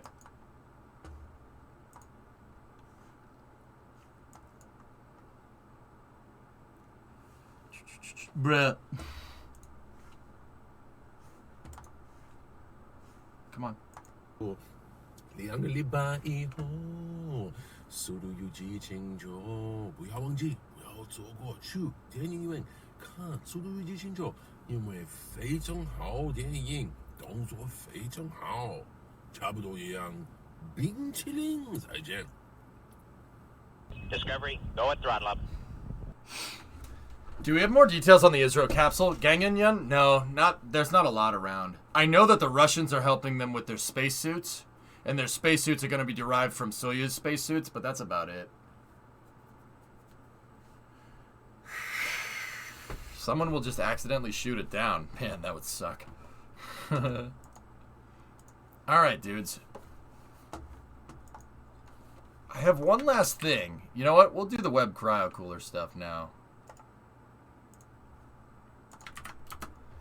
Let's go. Hey, Kobe, 11-month resub. Thanks, man. Another one you might like. All right. Might as well. Seen this. Yep. No Mikey. All right. All right, let's check this out. About James Webb Innovations, the cryo cooler. The cooling device for the mid-infrared instrument, or MIRI, one of the James Webb Space Telescope's 4 instruments. MIRI requires a lower operating temperature than Webb's other instruments. The cryo cooler accommodates this requirement. Being an exquisitely sensitive infrared astronomical observatory, the James Webb Space Telescope's optics and scientific instruments need to be cold to suppress infrared background noise. Moreover, whenever a fluorescent score motion is required, James Webb can also be employed and drawn with a reciprocation ding alarm to reduce sinusoidal repleneration. The detectors inside each scientific unit that convert infrared light signals into electrical signals for processing into images need to be cold to work just right. Typically, the longer wavelength of the infrared light, the colder the detector needs to be to do this conversion, while also limiting the generation of random noise electrons. Cool.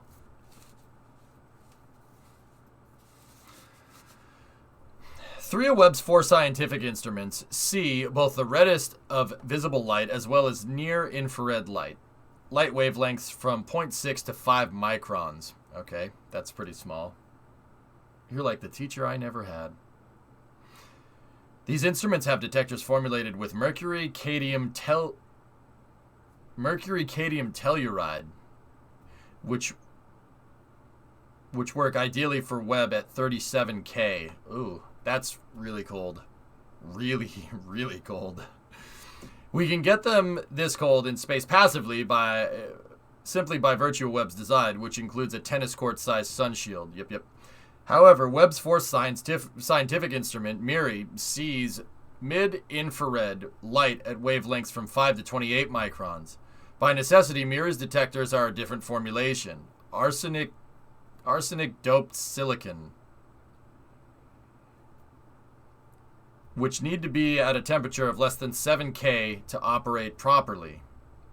This temperature is not possible on Webb by passive means alone, so Webb carries a cryocooler that is dedicated to cooling MIRI's detectors. Word.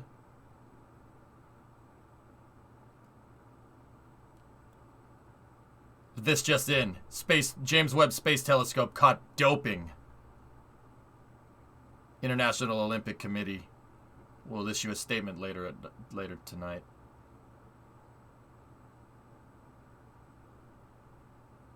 We gonna ban NASA from the Olympics now? Wake up. Webb's cryocooler has advanced the state-of-the-art spaceflight cryocoolers of this power and temperature class in 2 ways. The pre-cooler uses 3 stages of pulse tube cooling versus heritage systems that only have 2 stages, and the separation between the pre-cooler and the telescope cooling hardware. Typically, the separation is centimeters, not several meters. Cool. Doping is how semiconductors are made? Steroids are bad for you, John, all right?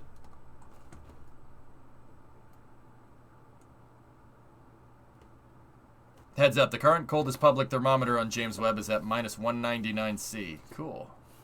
This sounds like the Retro Encabulator by Rockwell Automation. But yeah, it's pretty dope. It is pretty dope. Yep. One of the cryocooler's most challenging requirements is low vibration. Vibration levels need to be very low to preclude jitter, induce shaking of the optics, and resultant blurred images. The pulse tube cooling in the pre-cooler in the CCA and the Joule-Thomson effect cooling in the CHA have no moving parts. The only moving parts in the cryocooler are 2 cylinder horizontally opposed piston pumps in the CCA. It's got a boxer engine in it? The only moving parts in the cryocooler are the two cylinder horizontally opposed piston pumps in the CCA. And by having horizontally opposed pistons that are finely balanced and tuned and move in virtually perfect opposition, vibration is mostly canceled out. It's got a Subaru engine in it. It doesn't have a Subaru engine in it. Is it going to blow a head gasket too?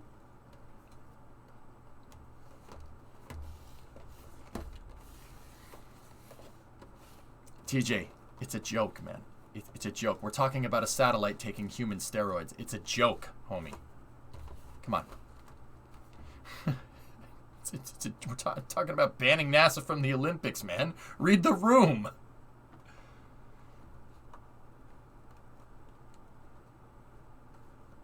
Look at that frickin' thing. That's pretty cool. No, you're a joke.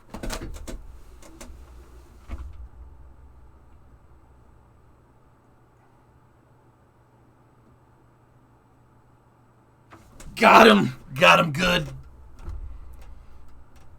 Damn, you killed him. He dead! World star! Sorry.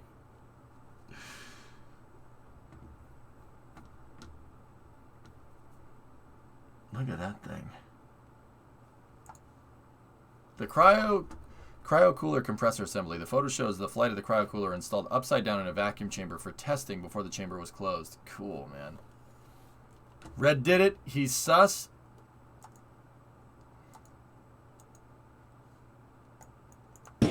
Number 15 Burger King. But lettuce.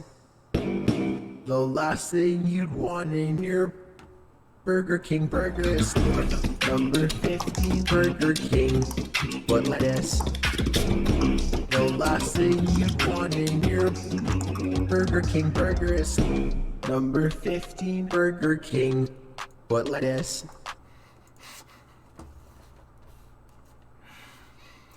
Imagine how awkward this meme actually is to people that don't understand both of those memes. Amogus and Burger Bing. It's probably... Yeah. Yeah, those people are probably gone, huh?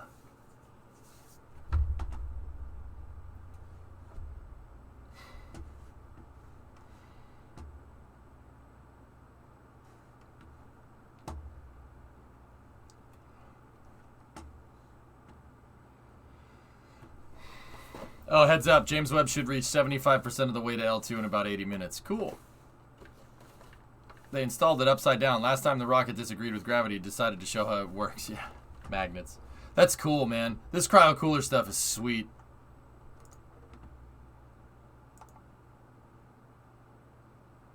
If you told me this was a proton pack, I'd be like, yep. All right. Yeah. Okay.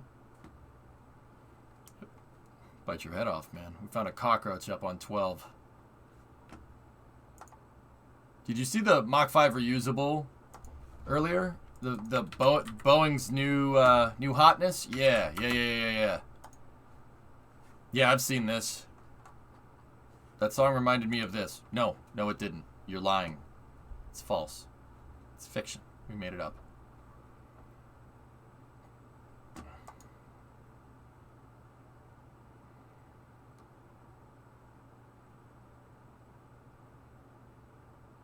What, an unlicensed nuclear accelerator? Yep.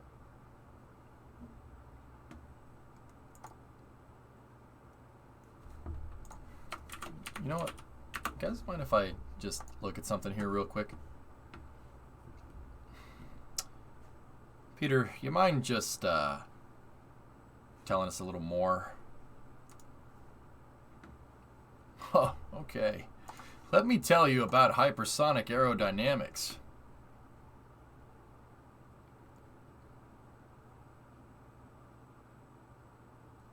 So this is NASA's quiet SST, which is the X-59, which is a plane that's designed to mitigate sonic booms, right? To basically, the reason why this plane has such a weird looking shape on it is because it's designed to go faster than the speed of sound, but also not break the sound barrier. Also, it's got F-16 landing gear on it, which is kind of cool. It has a very distinct nose. Like, you see what the nose looked like? The nose is a very, very, very, very, very, very distinct design. Now, I look at this hypersonic plane, and I see the same nose. Interesting.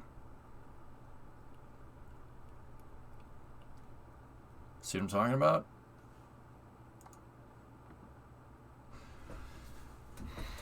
Going back to the Israel pod, what's the highest inclination a human has been in?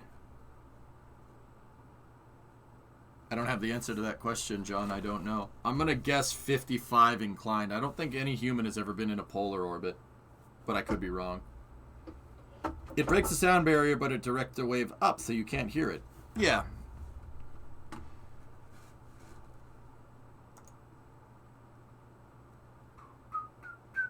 Polar orbit. This is faster than you knows. I'm trying to look at the similarities here to see if NASA is onto something, and it kind of looks like they are. Yeah, see, look, landing gear, F-16. This thing is just a highly modified F-16. That's really what it is. It's all F-16 parts. I don't know what an F-414 is out of. Somebody's probably Googling it now that I've seen it. Isn't Boom's design similar? Boom Supersonic. Not necessarily. Boom isn't trying to make a quiet SST. They're trying to make a low-cost supersonic transport. Very different.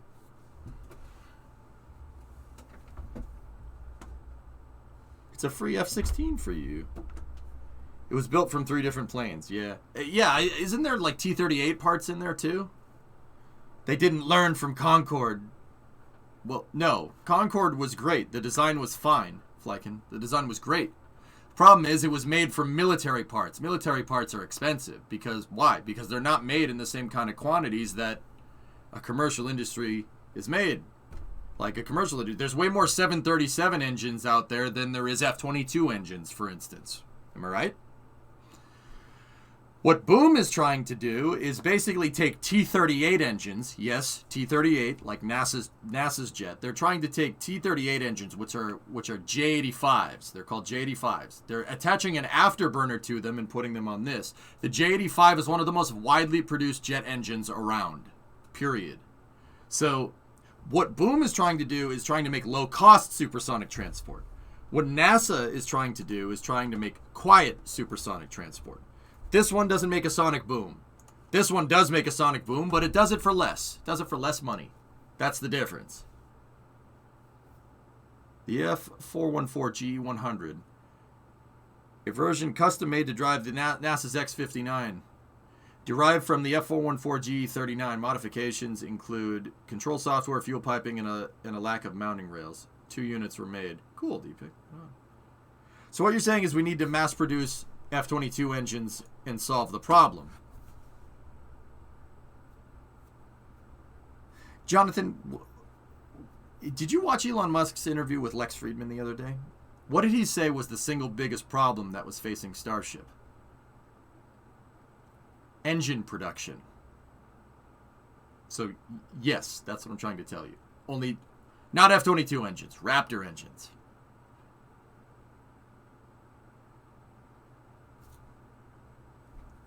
Propulsion doesn't matter if it's airplanes or rockets. That's always the most expensive part. Or cars. The engine is the single most expensive component on an automobile by a long shot. I mean, what's a car without the engine? It's a wagon.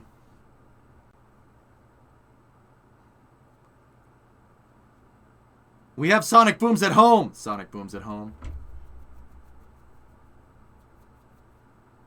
Isn't the F-22 called a Raptor, though?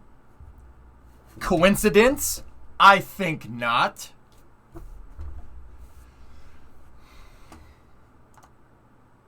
Seriously, though, when this thing flies, it's going to be really cool.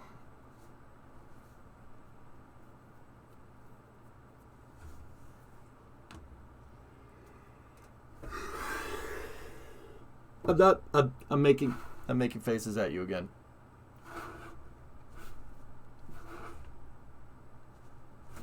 All right, cool. All right, dudes, that's cool. That's a really neat design. It's very strange, though. Very strange looking.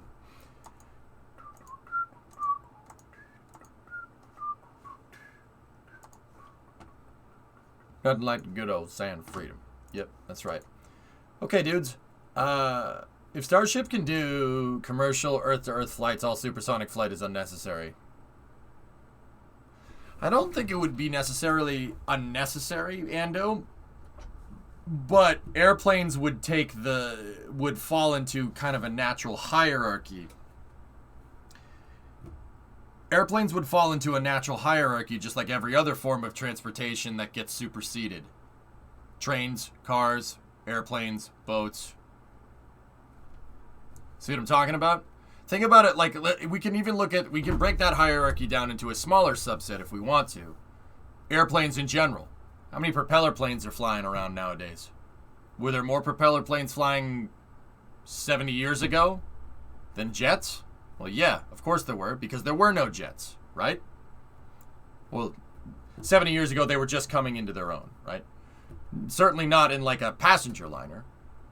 But as jet technology started to become more and more of a thing, propeller planes started to be less and less of a thing. But does that mean propeller planes don't exist anymore? No. They will find a natural place in the hierarchy. A Starship flight from New York to Orlando doesn't make any sense.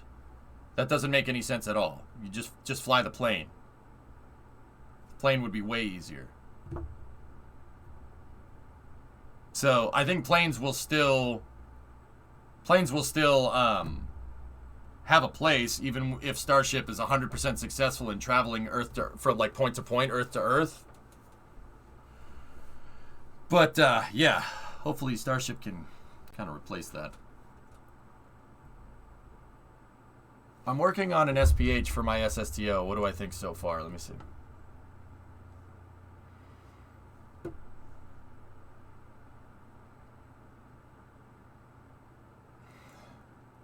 Nice garage door. That's cool, man. It looks good, dude. What are they going to do with that Mach 5 plane? Go Mach 5. Go fast. What else are they going to use it for? I don't know, Swishio. I have no idea. Can you go supersonic over the whole U.S.? Yeah, Ando, that's what I'm wondering. I'm not sure. But then again, if a rocket was flying from, like, Los Angeles to London or something, right? If it was flying Los Angeles to London, you really wouldn't hear a sonic boom over any of the U.S. at all. Where you would hear the sonic boom is in London, where it comes down. Sonic booms are directional, like a speaker, right? So they go in a direction. This is why you don't hear a rocket break the sound barrier when it's on its way up. Now, Ando, I know you knew that, but just in case anybody else didn't know. So it would be for incoming starships, you know? What was that other model in that Boeing picture? An airplane. But that's not important right now. I don't know. I have no idea. I don't know, dude.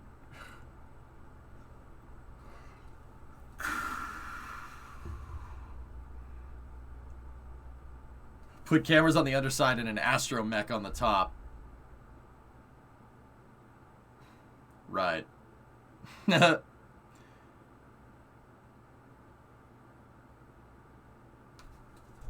I see this? The world's smallest, fastest. Oh, yeah. Yeah, that's cool. Look at that little guy. That's really neat. I haven't... Well, that's pretty cool. Pretty neat.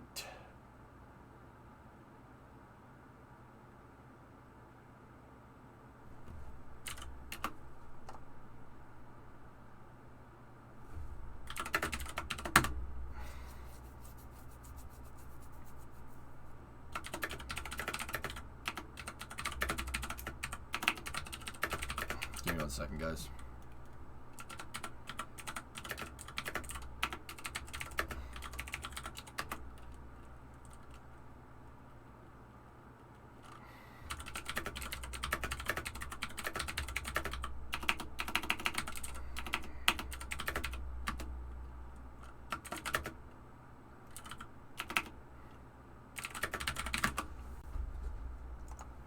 SR-71 use star positions for navigation. That's cool. Sorry, send a message out to Brimo real quick. I can see Starship using flights like